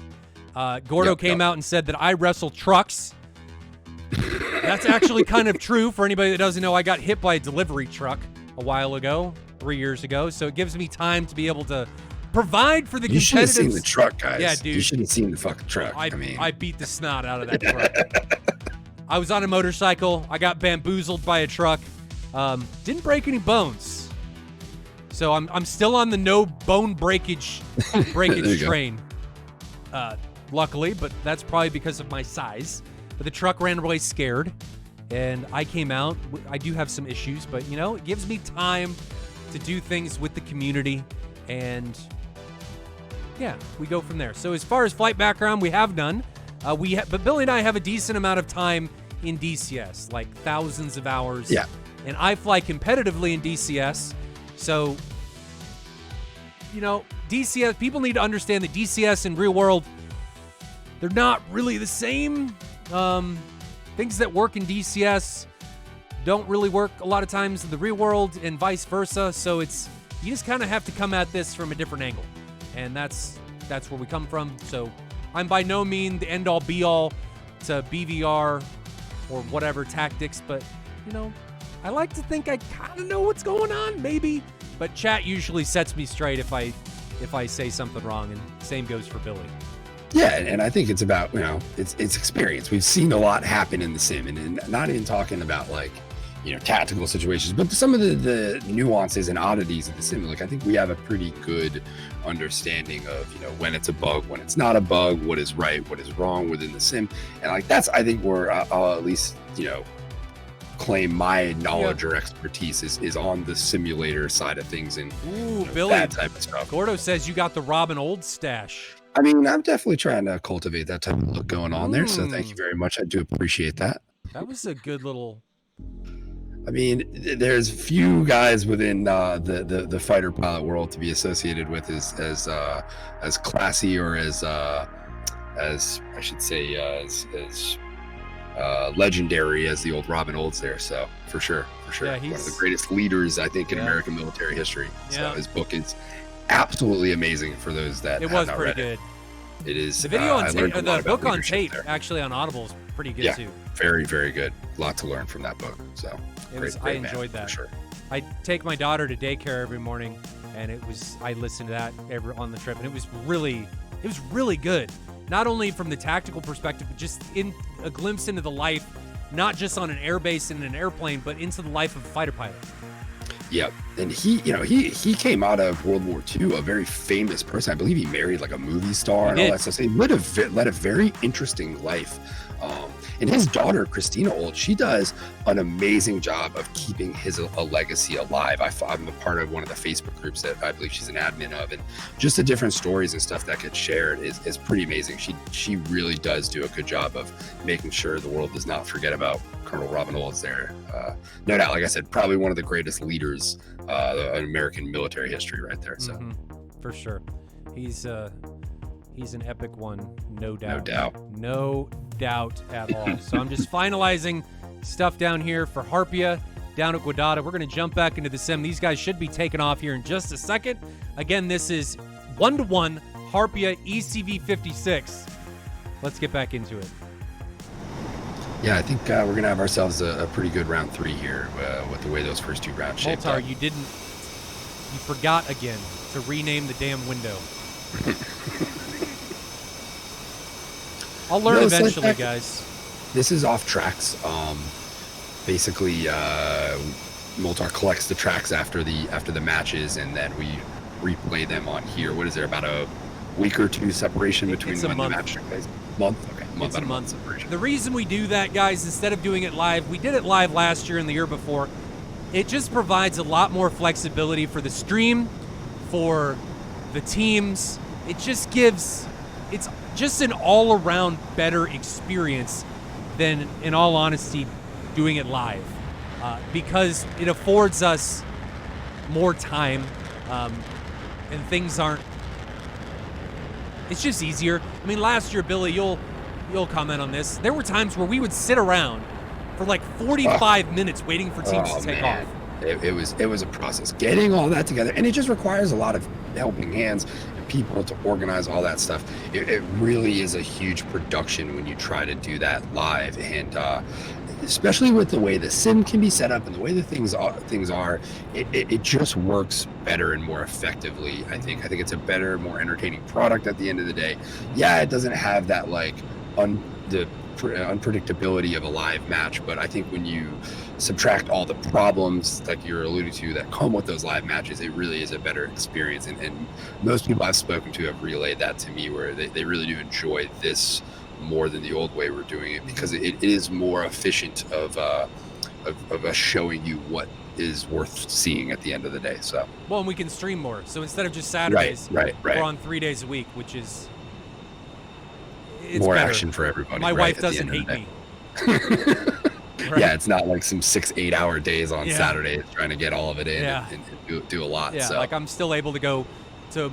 Sometimes I miss out on one of my son's baseball games or something, but for the most part, I'm able to go to most of the stuff, which is good.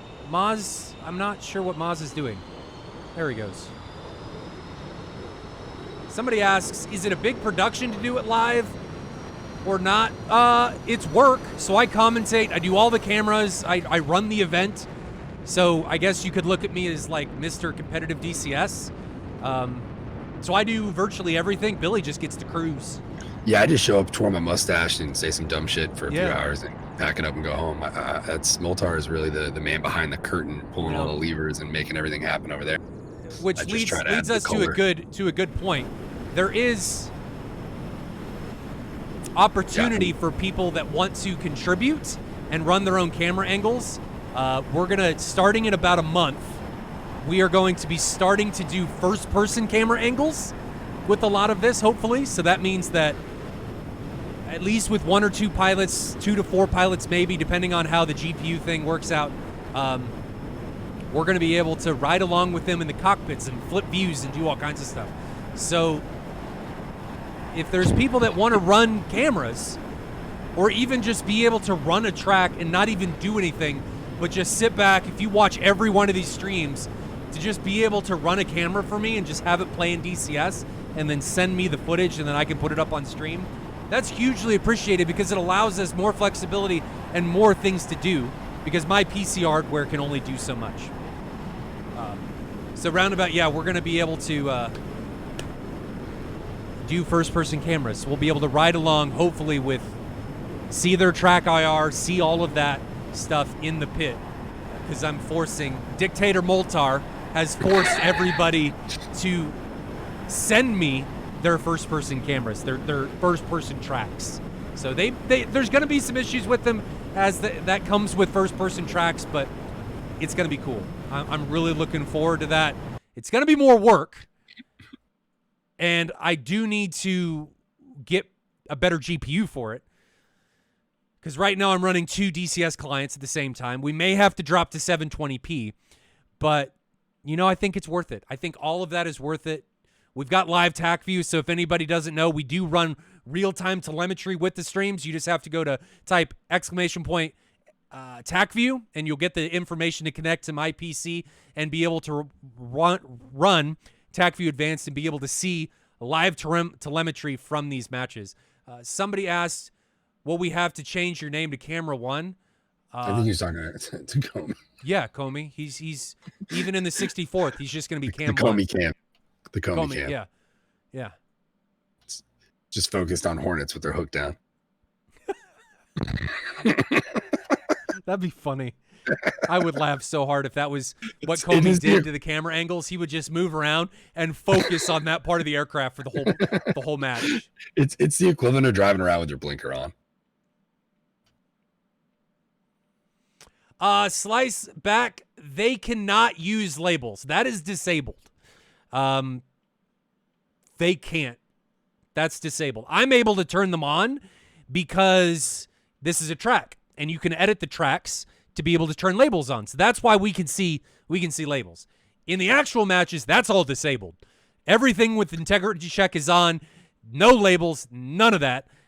We turn them on now to make things more visible. Like last year, guys, I think the people that were with us last year, labels have made a huge difference in being able to tell who's on stream, where missiles are, where other people are in merges and all that.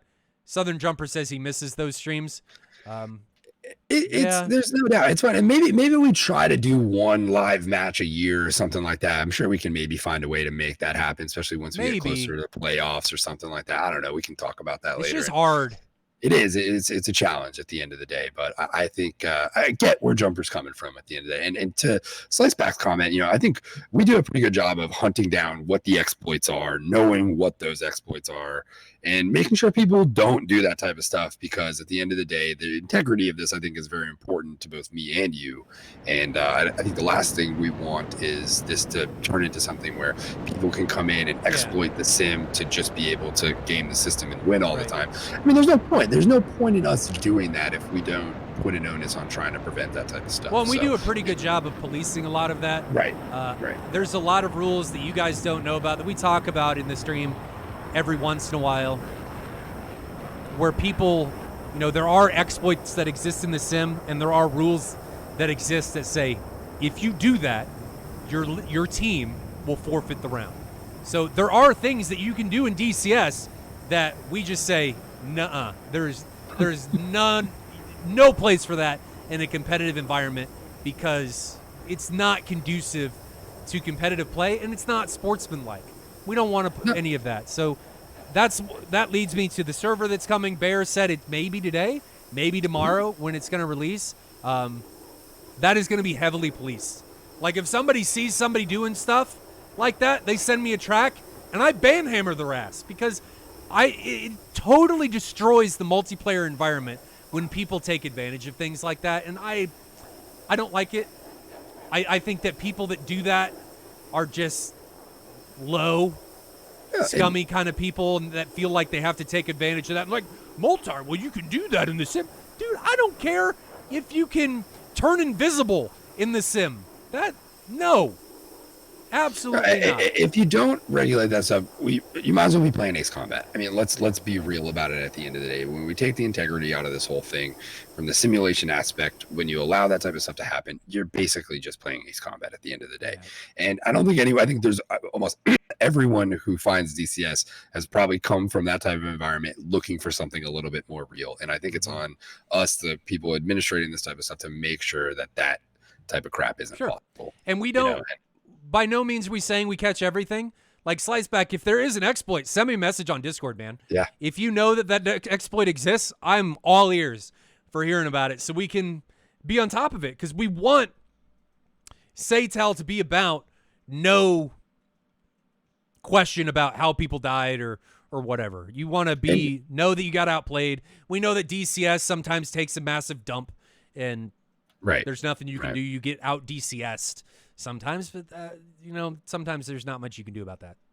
And I think at the end of the day, with the way DCS is, it's on the community. We have to be the ones looking for this stuff and putting the information out there, not so people know to do it, because people that want to do this stuff are going to go find it regardless.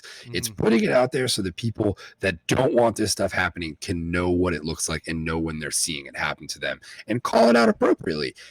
There needs to be more of that. The people that do this stuff need to be shamed into not doing it at the end of the day, because it breaks down the integrity for what all of us are trying to do. And I think that's important, that people have the knowledge to be able to spot that type of crap. Call it for what it is. Yeah, exactly. Southern Jumper. Realistic dogfighting sim for people that wanted to be dogfighters but actually aren't. Yeah, exactly. Right. Exactly. And it's about maintaining whatever slice or sliver of integrity we can have with that. I think we all know it's never going to be perfect. It's never going to be close to perfect. But I think, those stupid little things that people do just to try to get to the top of a leaderboard and have the bragging rights even to themselves. I don't even know who the fuck they're bragging to, but at the end of the day, like, it's about maintaining that integrity in the best way we can. Sliceback, I appreciate those kind words, man. Yeah, thank you. This whole production is awesome. Great work. Appreciate your time to give us this awesome entertainment. I just enjoyed doing it. So sometimes it can be a pain babysitting people and egos and stuff, but at the end of the day, the community seems like they really enjoy it, and things have been progressing. We've gotten some awesome opportunities, and DCS, I think, as a whole, has just gotten better as a result of it.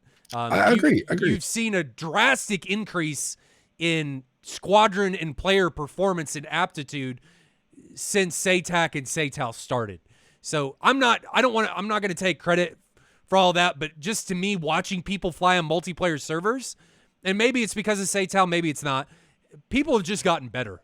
From the noobs to not noobs to, it's just been cool to see things progress.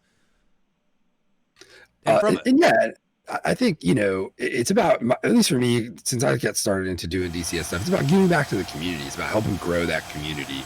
I think SATAL is a very good way of finding people who had no clue this stuff even existed. I mean, we see it almost weekly. Someone come into the chat and be like, what is this? I don't know what this is. Oh my God, how do I get into this? It's like, you don't know how happy I get when I see that, because that's the whole reason why I'm here is to try to help do that, try to help bring people into this community, grow it, so there's more people doing the same thing we all love to do here. That it's going to make everybody's lives better within the DCS community, the more people that show up. So Pajama says people cheat in DCS. Dude, people cheat in everything. Yeah, right. So, it's ridiculous, the things that happen in DCS. I mean, it's ridiculous, the views, and I'm going to get rid of our face scams here. It's ridiculous that the things that people do that are exploits, the people doing them are like, I'm not exploiting. Like, how do you, what mental gymnastics do you have to go through to convince yourself about that? Right. And it's always people who have been around. It's barely ever some new person who shows up and just figures out a cheat, early on in the whole thing. If the guys doing this stuff have been here and are decent pilots, and that to me is the saddest part. It's people doing it that don't need to do it in the first place. And it's just, what's the point? You're good enough. Why? Like, to me, it just sucks the fun right out of it. Who cares if you can go get 1 million kills if you're doing it that way? It's irrelevant. Like, what are you trying to prove at the end of the day? And especially with the fact that TACView exists. Like, there's groups out there like mine, Athena. We review every single TACView from every session we fly in. Afterwards, at the very least, 1 or 2 of us is sitting there combing through that stuff just to see what happened to us. And in the process of it, the amount of crap you catch is ridiculous. So that's another thing. Shout out to TACView. It's legitimately one of the best learning tools within DCS. And if you're not checking your own TAC views out afterwards, you're only hurting yourself as far as growth goes. It really is a big tool to get better and understand more of why what just happened to you happened. Yep. Quick shout out. Gordo B dropped 3 more gifted subs a while ago. 1 to Deadly Chicken, 1 to Todd DJ Switch, and 1 to Tihi Takasumu. So welcome to all of you guys. Welcome to the family. Hopefully you're enjoying what's going down. Dagwood also threw a penny and hit me in the face. That wasn't very nice, but I do appreciate you, and I love you. Oh, and Gordo B also gifted a sub to DCS Toast. That happened about 30 minutes ago, so thank you very much. Toast! It's been around for a while, and then Comey comes in with 64 bits, birthday bits. Thank you very much. And then Don Brought comes back for the last 3 months with a Tier 1 sub. Welcome back. Excellent. And for anybody just joining, this is SATAL 2020, and ECV56 and Harpia are tied up at 1 apiece here in round 3. Both teams taking really a standoff approach, and nobody really wants to commit and have the first casualty.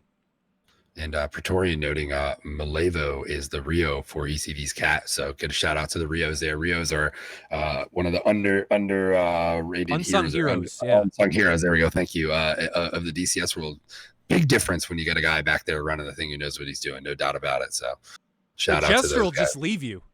Yeah, I mean Jester, and granted, Jester is, I think, is pretty amazing for what he is at the end of the day. Oh yeah, pretty remarkable. Big shout outs to Heatblur. It's pretty remarkable the things he's able to do, but he's no human. Right. Exactly. There is a significant difference to having someone back there, pulling the levers and switches and making things happen. So it's not easy, and it's not the most glamorous of position. As Praetorian basically points out there, sometimes you kind of, you get swept under the rug along with the pilot who's flying the aircraft whose name is showing up on the map there, at the end of the day. So definitely give the Rios some credit. We need more Rios in DCS. I'll make that point. Praetorian looked like he was thinking about launching, but now split S and getting away. I'd like to see, if I'm being critical here in this situation, don't split S. Just turn around. Unless you've been launched on, you're sacrificing all of your altitude and energy potential to turn around when there's other ways to turn around. Because now he's going to have to sacrifice fuel to climb back up. So I'd like to be able to see these guys maintain and conserve their energy a bit better instead of just throwing it away, like in this situation. Which, don't get me wrong, it's not the end of the world. I'm just being heavily critical of the situation at hand. That's true. That's true, Pajama. That is definitely true. And shout out to Nico. That meme is priceless. All right, I'm gonna head out. SpongeBob memes are always welcome. Everybody's still being very defensive. Mark 47 C variant on Praetorian, and then wingtip Actually, Maz launches a Mark 60 onto Chew, who is already egressing. Let's grab that big boy. That is not him. There he is. Coming down from high altitudes. Let's go to split screen, see if we can see this thing coming in. And Chew looks like he's going to aggressively defend as this missile gets closer. But this thing is, that Mark 60 is about ready to have an aneurysm. It just hasn't happened it's yet. coming. It's coming. We all know it. Brain blood flow is about to decrease. It's going to spaz out, have a seizure, and then delete itself as it gets closer to the ground. Oh, we're starting. Here it comes. There it goes. Oh. What is it doing? I am confused.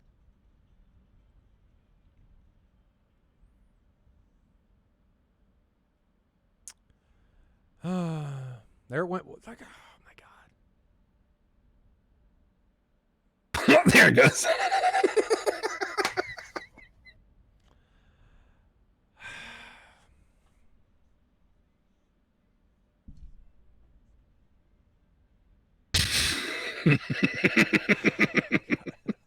Face says it all, folks. That face says it all. And I guys, I'm not blaming anybody for that. It's just, as Ducko says, the Phoenix wiggle. There it went. Yeah. It wiggled, and it lost all of its potential energy, and it's just a flying telephone pole. It's not flying. It's falling, and not even Buzz Lightyear style with style. It's just fuckers falling. Dancing so much it needs a damn TikTok account. Yeah. Well, TikTok got banned. Yeah, it's Sunday. It's gone. You better get that shit off your phone. I'm coming for you. Make all the money you can. Thank you, Dagwood. I take that as a compliment. And there it went. You guys can see it. That Phoenix just hit the ground and then didn't blow up. Why do they sometimes blow up and sometimes they don't? Nobody's setting the proximity fuses, right? I guess not. I guess not. I don't. Why? You guys got to get out of your planes. You walk to the back of the Phoenix. There's a big dial with numbers on it. You turn that to what you want. And boom, you're good to go. Everybody's just forgetting to do that. I guess. Man, wouldn't it be nice if we had the ability to do a walk around? Oh, that'd be cool. That would be cool. That would be really cool. People would just walk around the jets and do nothing else. Oh, yeah, absolutely. It'd be ridiculous, but it's what it is. Squirrel's got those catch nets. Yeah, exactly. Now coming on Mazzucato. Oh, that's a good point, Jumper. They could be catching the AIM-54s and selling them to Iran. It's probably a lucrative deal for the Squirrel. Yes. Yes. It's very lucrative. Built some sort of net cannon, and they're just snatching those things out of the air. How old are we in this stream? You never know I have gray in my beard. Talking about net cannons with ninja squirrels, selling crap to Iran. This is what happened when men get older. We don't mature. Our toys just get more expensive, and we talk about the same dumb crap as we did when we were younger. It doesn't matter. Oh, indeed. Our moms still look at us like, what is wrong with you? Why didn't I abort you when you were, what is... Anyway, that got a little dark. I'll echo Comey there, and it does feel like nobody wants to win this round. This is the that third round. Nobody wants to lose either. Yeah, exactly. Nobody really wants to lose here, and that's what we're seeing. They're sitting back on their heels right now, and what we need to see is one of these teams kick things up and press. I feel like when you can get that sense that both teams are sitting back, the team that presses first is going to have the advantage because neither team wants it, and you got to flip that switch and want it all of a sudden, and that other team's going to struggle to deal with that, I think, in return. Yeah, who will run out of fuel first? That's a good point. This is going to be a fuel conscious ending. That seems to be the case right now with how much dancing. Where is Praetorian gone? What is he doing? He's like 11 miles north of everyone. What's his altitude? 16,000 feet. I don't know what he's doing. Even more interesting. Scouting out picnic locations, I guess. Trying to find where he's going to take his Rio on a date later. He's pushing it now, though. Praetorian's committing. Just trying to do the Mavericks re-engaging, sir. There is a missile coming somewhere on Trigger. Trigger, I think, needs to turn his lights off. He's still got his lights on. For anybody that doesn't know, ladies and gentlemen, in VR, if you leave your lights on, you can see that crap. You are like a lighthouse from way far away. And it's easy to spot. It's blocked by the throttle, but it starts off in, I believe, the bright configuration, and the center configuration is the off. Yeah, you got that's when you want to get in habit of switching right now, because you're just giving yourself away to the VR guys pretty easily once you get close. 120 is being exchanged by Fortinero and Mazzucato, and it's not actually a 120 exchange. It's a Mark 60 and a 120. So the Mark 60's like, ha! Look at you, bro, and your Woodley little rocket motor. He's like the Chad of missiles as he ingresses in onto his target. Did we lose somebody? I don't think so, Jeff. Not yet. We're still 4v4. Just Fortinero or Praetorian's just been up here doing something. But Fortinero's got... He may have some issues with this Phoenix coming in, but he's playing an interesting defensive maneuver. Hey. What are you doing, Phoenix? Oh, my God.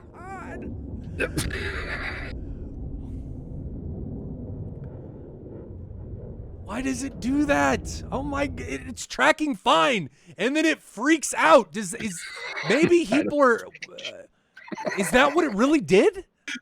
Can't we said somebody died of old age waiting for a shot?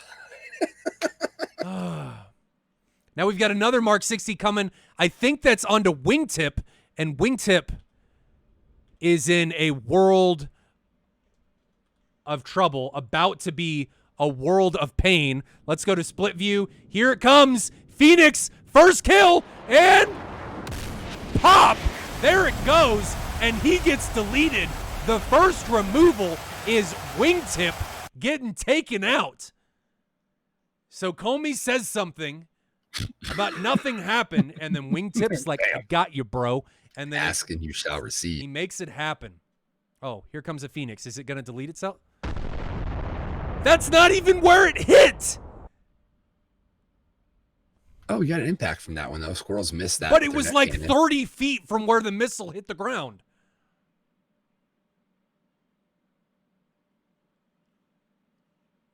I think that's an indication of the desync. Like, the missiles are not actually where we're seeing them.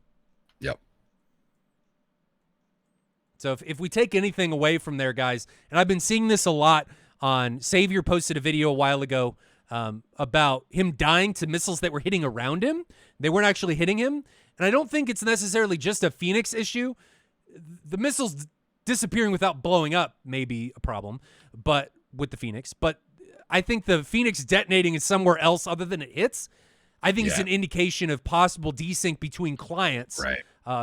Where the missile is not exactly where it was. It's a lot better than it used to be, Billy. I mean, you remember how off it used to be. It's a lot better than it used to be, but it's still off. And you make the point about how international everybody is, and some of this stuff is just not going to be easy to do over the distances we're traveling here, as far as the information going from one spot to another. And some of that stuff I think ED can still continue to improve on, and I think they're working to try to do that. Right. But some of that stuff, I think, to a degree, we're going to have to just understand is a realistic part of what's going on here. There's not much ED's going to be able to do about it unless there's localized servers and all that stuff. It's just, it comes with the territory of a small multiplayer player base, and people are like, oh, ED needs to do something about it. Dude, the major problem is people's clients from parts of the world are butt. That's what it comes down to. And, I think as we talk about getting more people involved in DCS certainly helps with that. Maybe not at the rate we'd all like it to, but I think technology improving over time throughout the world, is gonna help with that. And I think, maybe we see some of these things where like these projects to try to get worldwide Wi-Fi and stuff will alleviate some of that, connection hassle and all that stuff in certain ways. But I think in time we will see this get better, but it's not kind of happen as fast as anyone probably wants it to. The Phoenix is confused. It wants to identify as a Maverick. Maybe. It's gender confused. It doesn't know what it wants to be. Gordo B's on a rampage with the gifted subs that I got Don brought. Gordo B gifted another one to Drunken Bear. I think we got that one. Then another one to Saberman 227. The gifts another 5 to Haramissy, Demon Speeding, Boom Mode, Drop the Hammer, and Flanking Falcon. Much appreciated, Gordo. I need to make emotes, and you're going to have an emote. I don't know what it's going to be yet. What is a Gordo bee? I don't know. I used to eat at this restaurant in college called Gordo's, and they had the best Cuban food I think I've ever had in my damn life. It's Gordo, are easily you the best Cuban? Cuban sandwich ever. Maybe I don't know Gordo why the owns that Cuban place restaurant. was. I don't know why a Cuban place was called Gordo's, but it was, and it was damn good. Well, maybe. I don't know. I know, Gordo I give? Cuban food for Yeah. lunch, though. That's a solid name for an emoji or for an emo. Maybe just Oprah. Maybe him doing this. Let me get it real quick. Him Gordo just doing this. The damn, Oprah Jackie. dance. The Oprah dance up on the stage. That's what we'll have to have him doing. Jazzy dropping 10,000 bits. Whoa, Dude. birthday bits. Now I'm gonna have to put a nameplate on the 3090 with Jazzy's name on it. Oh, Jazzy's getting one of his own. I know that. Are you, Jazzy? I'm yeah. a little. I gotta wait to see what the reviews are like. I'm a little concerned about the overall performance because really I could go SLI 3080s over the 3090 for the same price. He needs to get that so I can buy a 2080 Ti and go ahead and pick up that Ryzen 4000. Let's hope that's worth it. Oh, yeah. Yeah. Oh, yeah, you can't SLI the 3080s. It doesn't support it.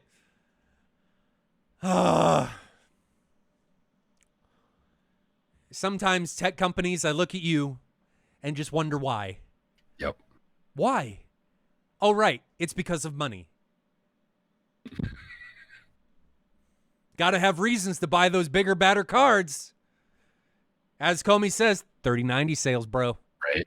I just hope if it's 20%, I can rationalize it. If it's 10% or something, I can't. It's tough.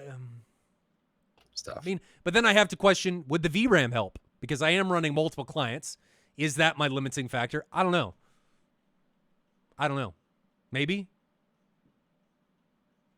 Time will tell. Oh, Saberman, yeah, SLI is nowhere near as it used to be because of game implementation, driver support, all that stuff. It's nowhere near what it used to be. And Jump makes a good point here. The fuel is going to be a big part of this. I mean, look how separated these guys are. Nobody wants to fight right now, and this isn't how I like to see round 3 go. But I do understand how you get to this point. So did Harpia lose somebody? Yeah, they lost wingtip to the 54. Oh, that's dude. Right, where that's have you been? Yeah. So, well, sorry, this one's dragging out a little bit. Pardon me if I don't remember the beginning of it. It feels like it was yesterday at this point. It is taking a while. I mean, Katsu's got this AIM 54 chugging along behind him. He's only got one Phoenix left. You don't need to dump chaff, Katsu. It's okay. It's not going to touch you. He can't hurt you anymore. It's all right. It's okay. It's like that little token chaff, panic chaff. And he doesn't deploy anymore. Putting him out, maybe he won't get. Separation, 45 miles, Billy, between these teams right now. Yeah, that's a lot. That is definitely a lot. Man, look how pretty that Tomcat is.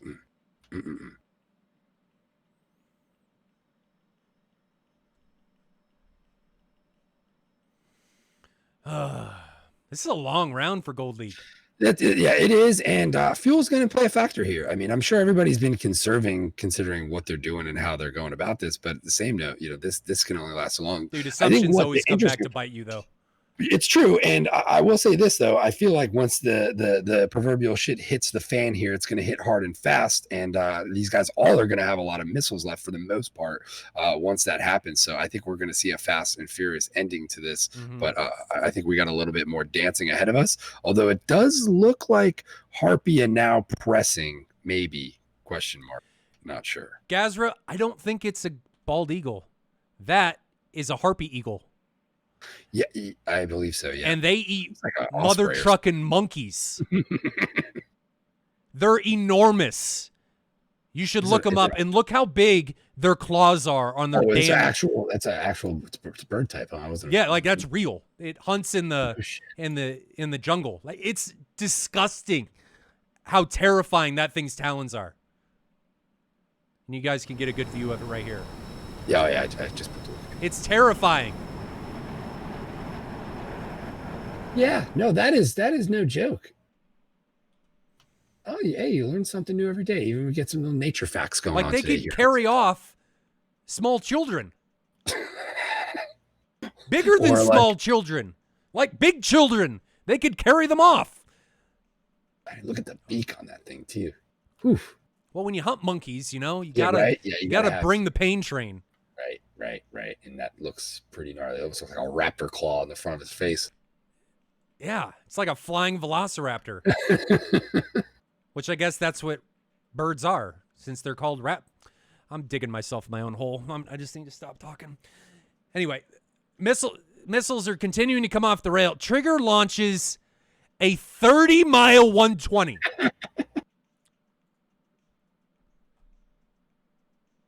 Trigger. Really?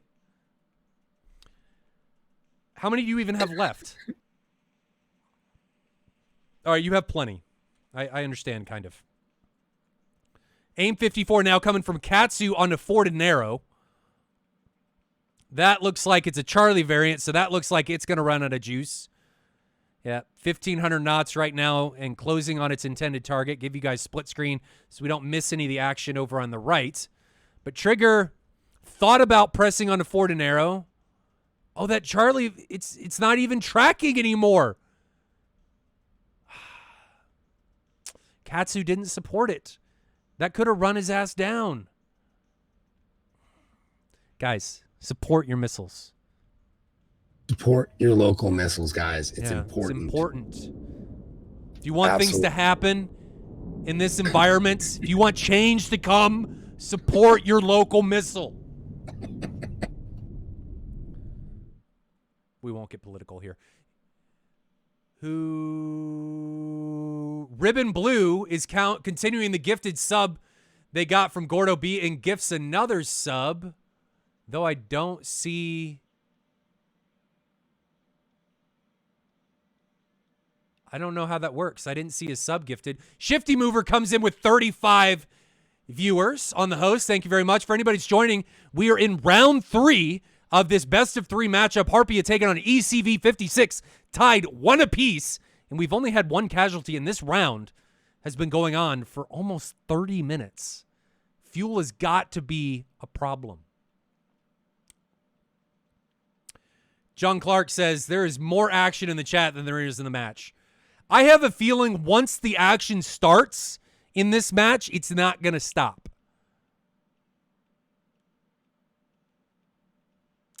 I have a feeling that that's what's going to happen. Everything's going to happen at once. It's going to be very difficult to follow. I'm going to do my best, but that's my prediction of what's going to go down.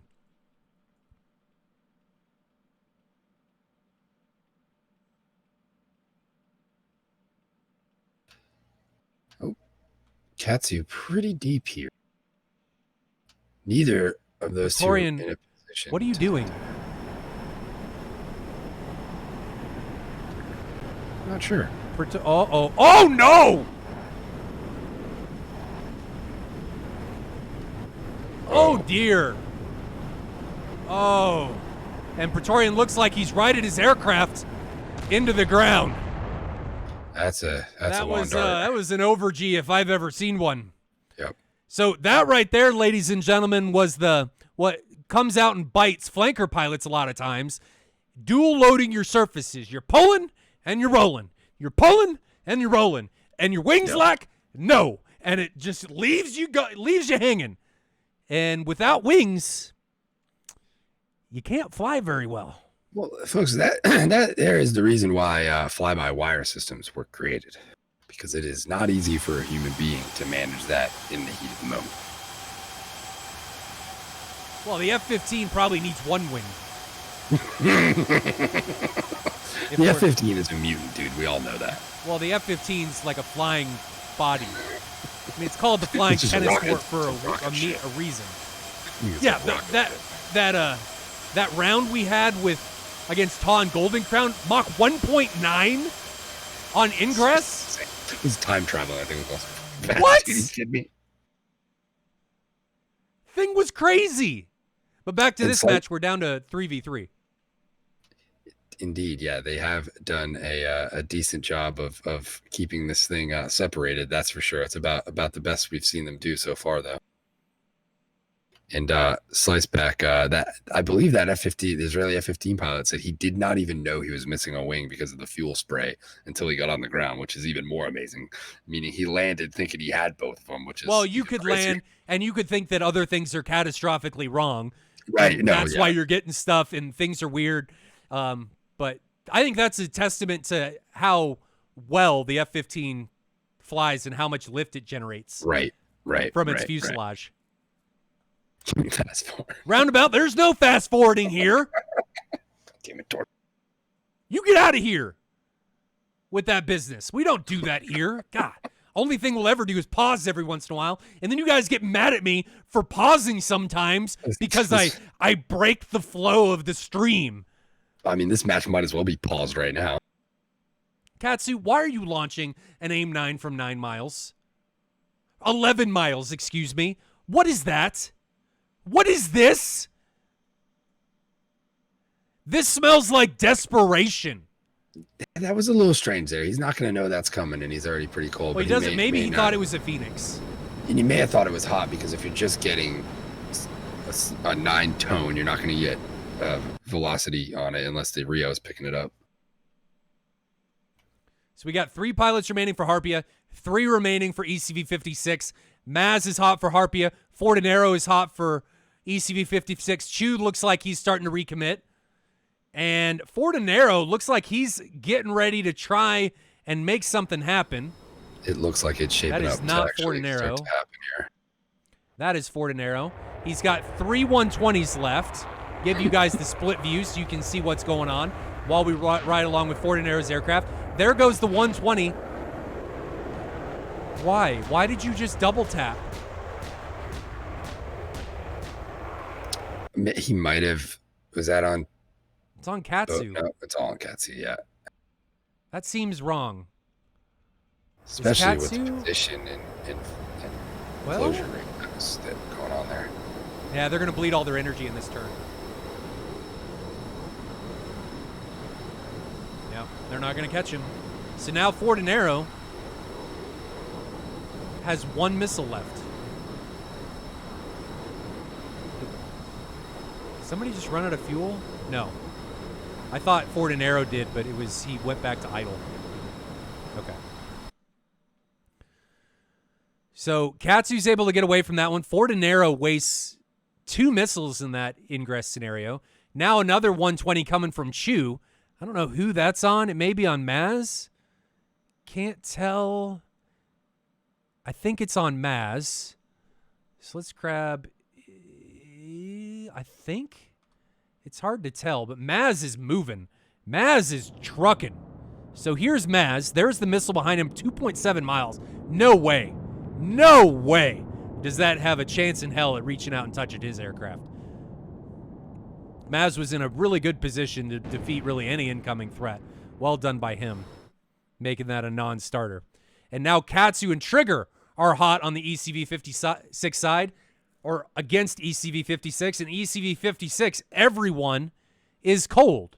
Though as soon as I say that, it looks like Chu and Fortinero are beginning to recommit, and Ducko, I don't know where he's going. Not sure where Ducko's going.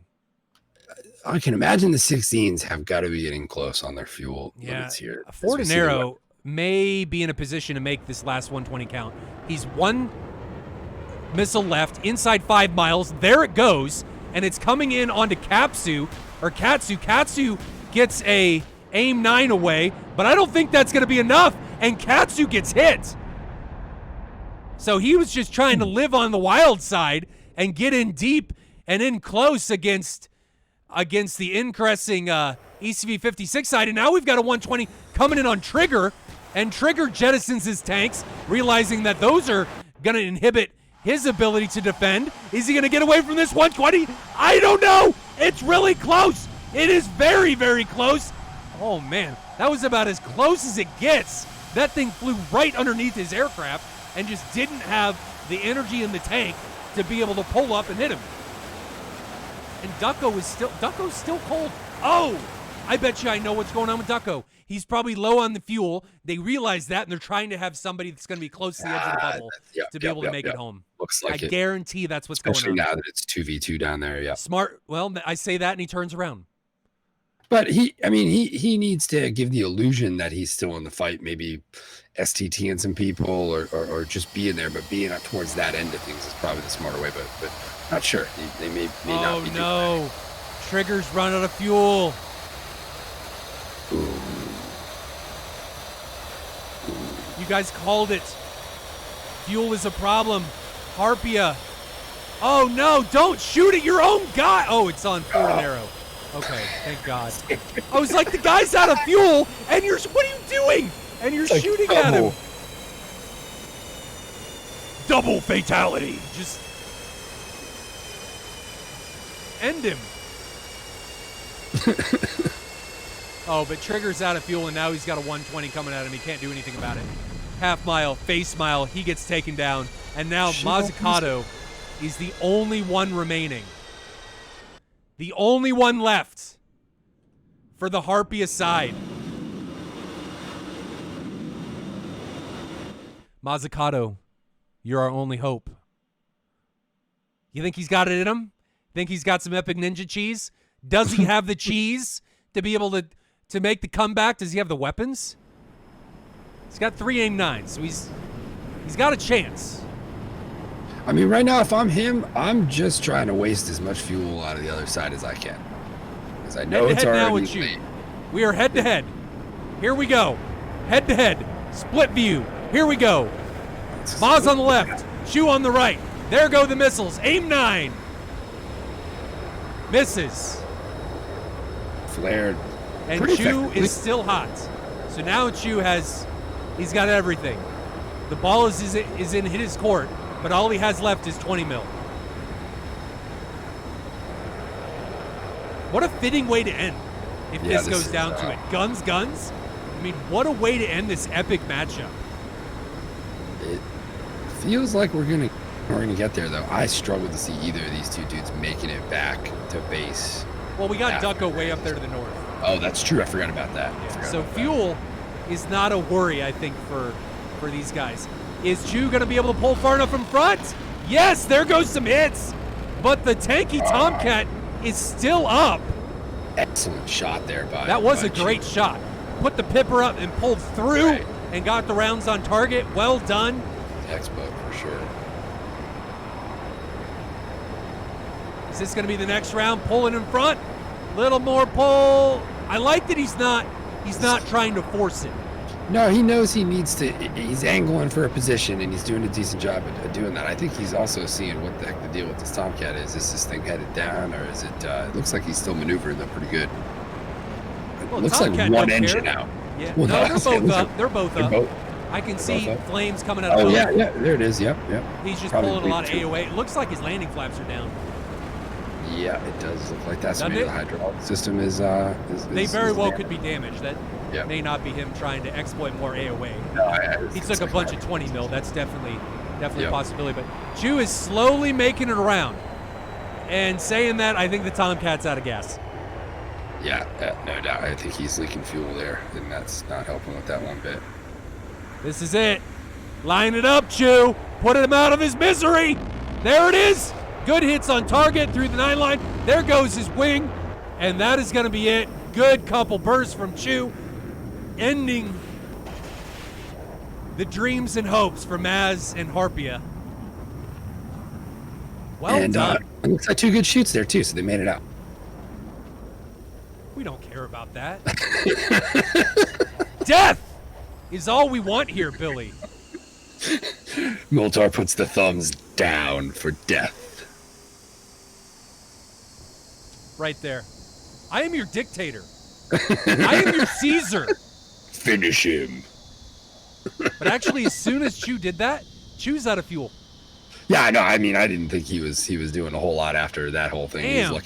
He was lucky he probably didn't run out of fuel before he got those gunshots off. So credit to him for getting just enough out of the tank to make that happen. And smart move pushing Duco to the north. I think we can safely say that was a strategy at this point. And it looks like he's going to be able to make it back, right? Ducko is here. Still got a ways to go. Yeah, and he's just cruising. Yeah, 5 right now, so slow. He's definitely conserving what he has. The question is, how much does he have? So let's go to the tac view while this is going on. Let's see.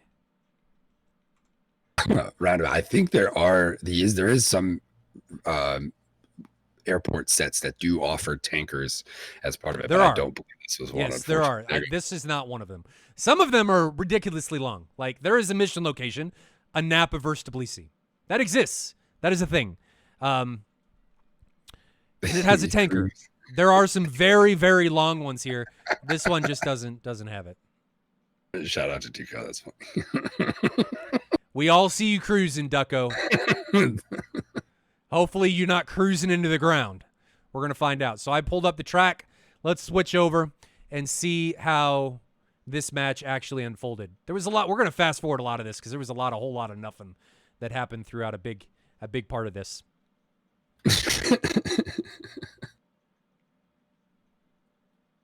So here's the first casualty. It's wingtip with this AIM-54. And again, guys, if you're going to commit to the notch, commit to it. He's in a notch right now. Watch. I always try to notch. I just don't want to notch anymore. Right? I just don't want to notch anymore. You got to really feel the fact that missile isn't there anymore, and that's not always an easy thing to do. You got to trust it. You can't. It's true. A lot of times with the AIM-54, you're going to get missile warnings all the way through it, and you just got to trust that you're in the notch, right? So you got to trust yourself that you're notching correctly, and the missile won't hit you if you're doing it right. Don't panic and jump out. Yeah, because you're just bleeding speed. Panicking just leads to bleeding speed, and that's the last thing you want to do there. Panicking just leads to bad things. It does. I tell my son this all the time, who's 10. He has a tendency to panic when things happen. He's like, I just tell him, dude, getting upset and panicking usually just results in things getting worse. Right. So just try and keep a level head and commit to something. And whether it works out for the better or worse, you've committed to it. And all you can do is try and make changes next time. It's all you can do. Right. Learn from thy mistakes. Just fast forwarding. This is when Praetorian flies into the ground and rips his wings off. That was unfortunate, but dual loaded those flight surfaces, and wings, ladies and gentlemen, do not like that. They do not like being dual loaded. They will go find somebody else to fly for if you do that to them. They will leave you mid-flight. Bye-bye. See ya. And that's what we saw there. He loses his wings, and the ground claims another victim. And then we wait for a while, and then all hell breaks loose for everybody. I think it's right here. Katsu gets in deep. All he has is AIM-9s. Guys, it's really difficult to fly headlong into somebody that has 120s left. You got to launch the AIM-9 earlier. And at a competitive level, it's probably not going to work out well for you. I'm going to work on those Trust the Notch shirts, Duco. That's a solid idea right there. That is. It's a solid idea. It's a solid one for an emote, too. Yeah, right? Telephone pole, Trust the Notch. Man, Trigger just gets gangbanged here. Yeah. He gets blindsided by Chew coming in here. Oh, but Trigger's out of fuel. That's right. He doesn't have any fuel. And then we're left with Mazzucato and Chew. Well done by Chew flaring this. The pre-flare, that AIM-9 just doesn't track at all. We had a lot to say about the pace of this match, but I think at the end of the day, this match was pretty well flown by both sides, and the ending was what we were looking for. They did give us that entertainment there towards the end. So credit to both these teams for showing the fuck up, man. This was good stuff. Yeah, it was a fitting end to a fitting match. That went the distance. It went the distance into the guns, and we're down to the last sips of fuel for Ducko, for ECV56, RTB into Krimsk. So the question is, will he make it, or is this going to end in a draw? I mean, What are the bets, chat? Who thinks he's going to make it back?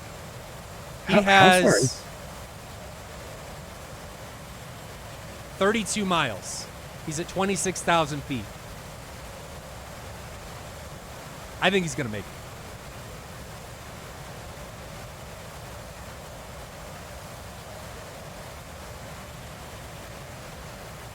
He's done the smart thing. He's gotten rid of all of his racks. So he's got no racks on his aircraft, got rid of all those. So he's given himself the best opportunity to make it back. He's still got 30 miles left. I'm just sitting my drink enjoying. Yeah, there you go. Catch those views. Praetorian, lose the wings. They are only track. Be one with the rocket. Oh, man. Be one with the rocket. It's just in the back getting tired. Yeah, I can imagine. Expert fuel yeah, saver. if he wants to save fuel, he just needs to rip his wings off. It's true. Or maybe fold them. You know, the Hornet can fold its wings, and maybe try that in flight. See what happens. TIE fighter mode, as we all probably know it as. So speaking of folding wings, this is something I was talking to Mover about that a lot of people don't consider. Is that G limit, a big reason it exists is because there is a fold in the wings. Yeah, there's literally a whatchamacallit, a hinge on in the middle of those wings. So yeah, that's going to be a pretty important. That is a factor failure point. If you could, I couldn't make up a better failure point for one. And they say, Mover said, and Gonki says that is a big reason for it because the wing's not as strong. Yeah. Right? And yes, the plane could probably handle it for a period of time, but if it's going to fail, that's probably going to be where it's going to fail. And the F-35 is the same way. The Air Force F-35, the A variant, has a 9.5 G limit, like the F-16. The Navy's one, because guess what? The wings fold is 7.5 to 8 G. I think it is 30% larger, the C variant, than the B and the A. I think someone probably. Pixie, get out of here with your facts about other Air Force's Hornets. We don't. We're the only ones that can be spitting facts and truths.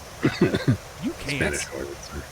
Interestingly enough, I believe the targeting pod that we have in DCS is the available I think it's the information. Spanish one. It's the Spanish one. Yeah. John, oh, those fighting words to some people in chat. All Hornets are garbage equally. Somebody be trolling. You better be careful that one of the mods may dislike that and you don't get banned.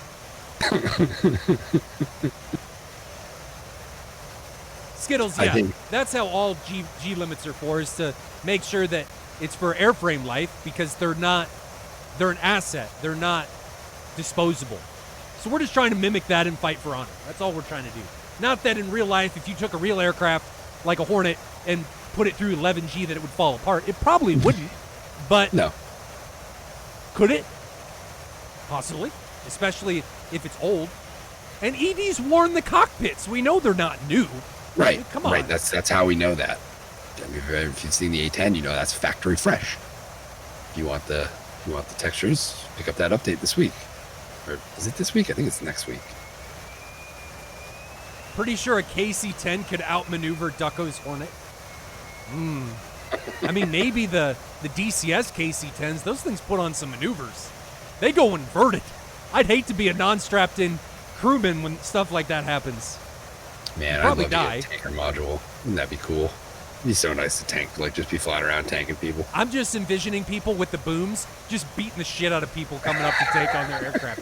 Just whack, whack, whack, whack, whack. Or like just pulling the drogue in when you get close enough, just reeling it back in, and then reeling it back. Just my boot just poking people in the face repeatedly. Knock, knock. People in DCS would do that too. Oh man, it'd be insane. It'd be absolutely insane. They definitely do that. What's under the radar cone? I don't know what you're talking about. I don't know what he means by that, but I see that going many different directions. All right, there's the runway. Yeah, I think he's going to make it fine. Here. He's got plenty of airspeed. What's going on with his gear? Hydra. I don't know what. I think maybe he pushed the button twice. That's weird. Oh, He's just doing a system check, guys. We're in a system check right now. True. John Clark says, I've only played DCS for an hour. I haven't spent much time yet playing it. Let me tell you, man, the more time you play it, the less time money you're going to have for drugs, alcohol, whatever your sin of choice is, you're going to have less money for it because DCS is going to take all of it. It is going to be your new drug. That's how we roll. That's the truth. Definitely the truth. I mean, my wife loves it because I don't go anywhere. I just say I'm going to the basement. She doesn't like when new things show up at the house from FedEx or UPS or USPS. Like, what's this? I'm like, I don't know, babe. I don't know. I may or may not have bought something. You know, you don't need to worry about it. She keeps asking me how much the 3090 is. And I'm like, it's enough. You know, you don't need to worry about that. It's enough. Well, Crispy Kai, absolutely. Kids come second to the virtual airplanes. They need to earn their dinners as your wingman.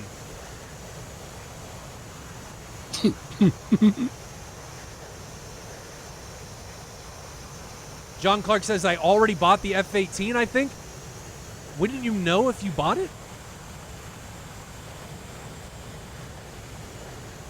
I feel like Actually, you would know if you bought a Air module. superiority fighter.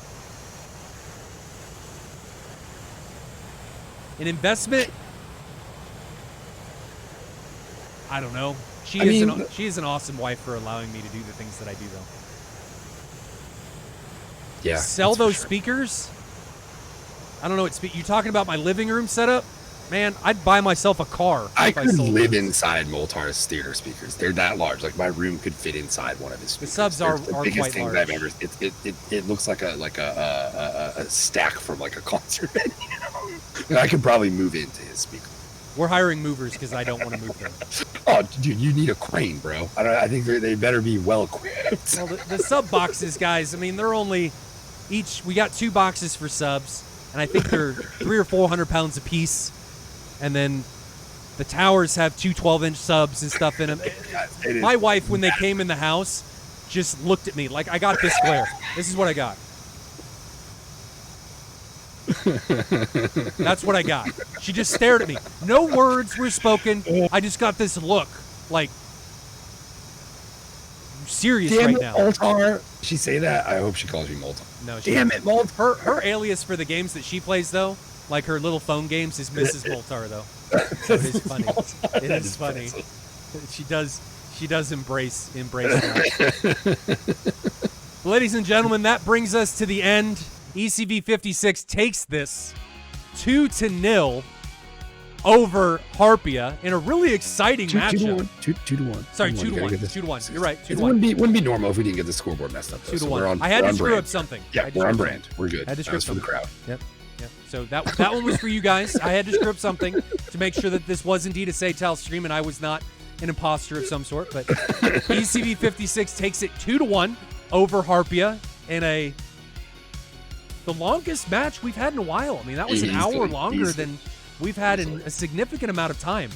Comey drops another 64 bits and says, "Happy birthday, Moltar." Thank you, brother. It's great to share these moments with the community. I'm happy to be here and be doing this with all of you guys. I'm just happy that so many people enjoy it. So it's a great time. Bill, you got anything in closing?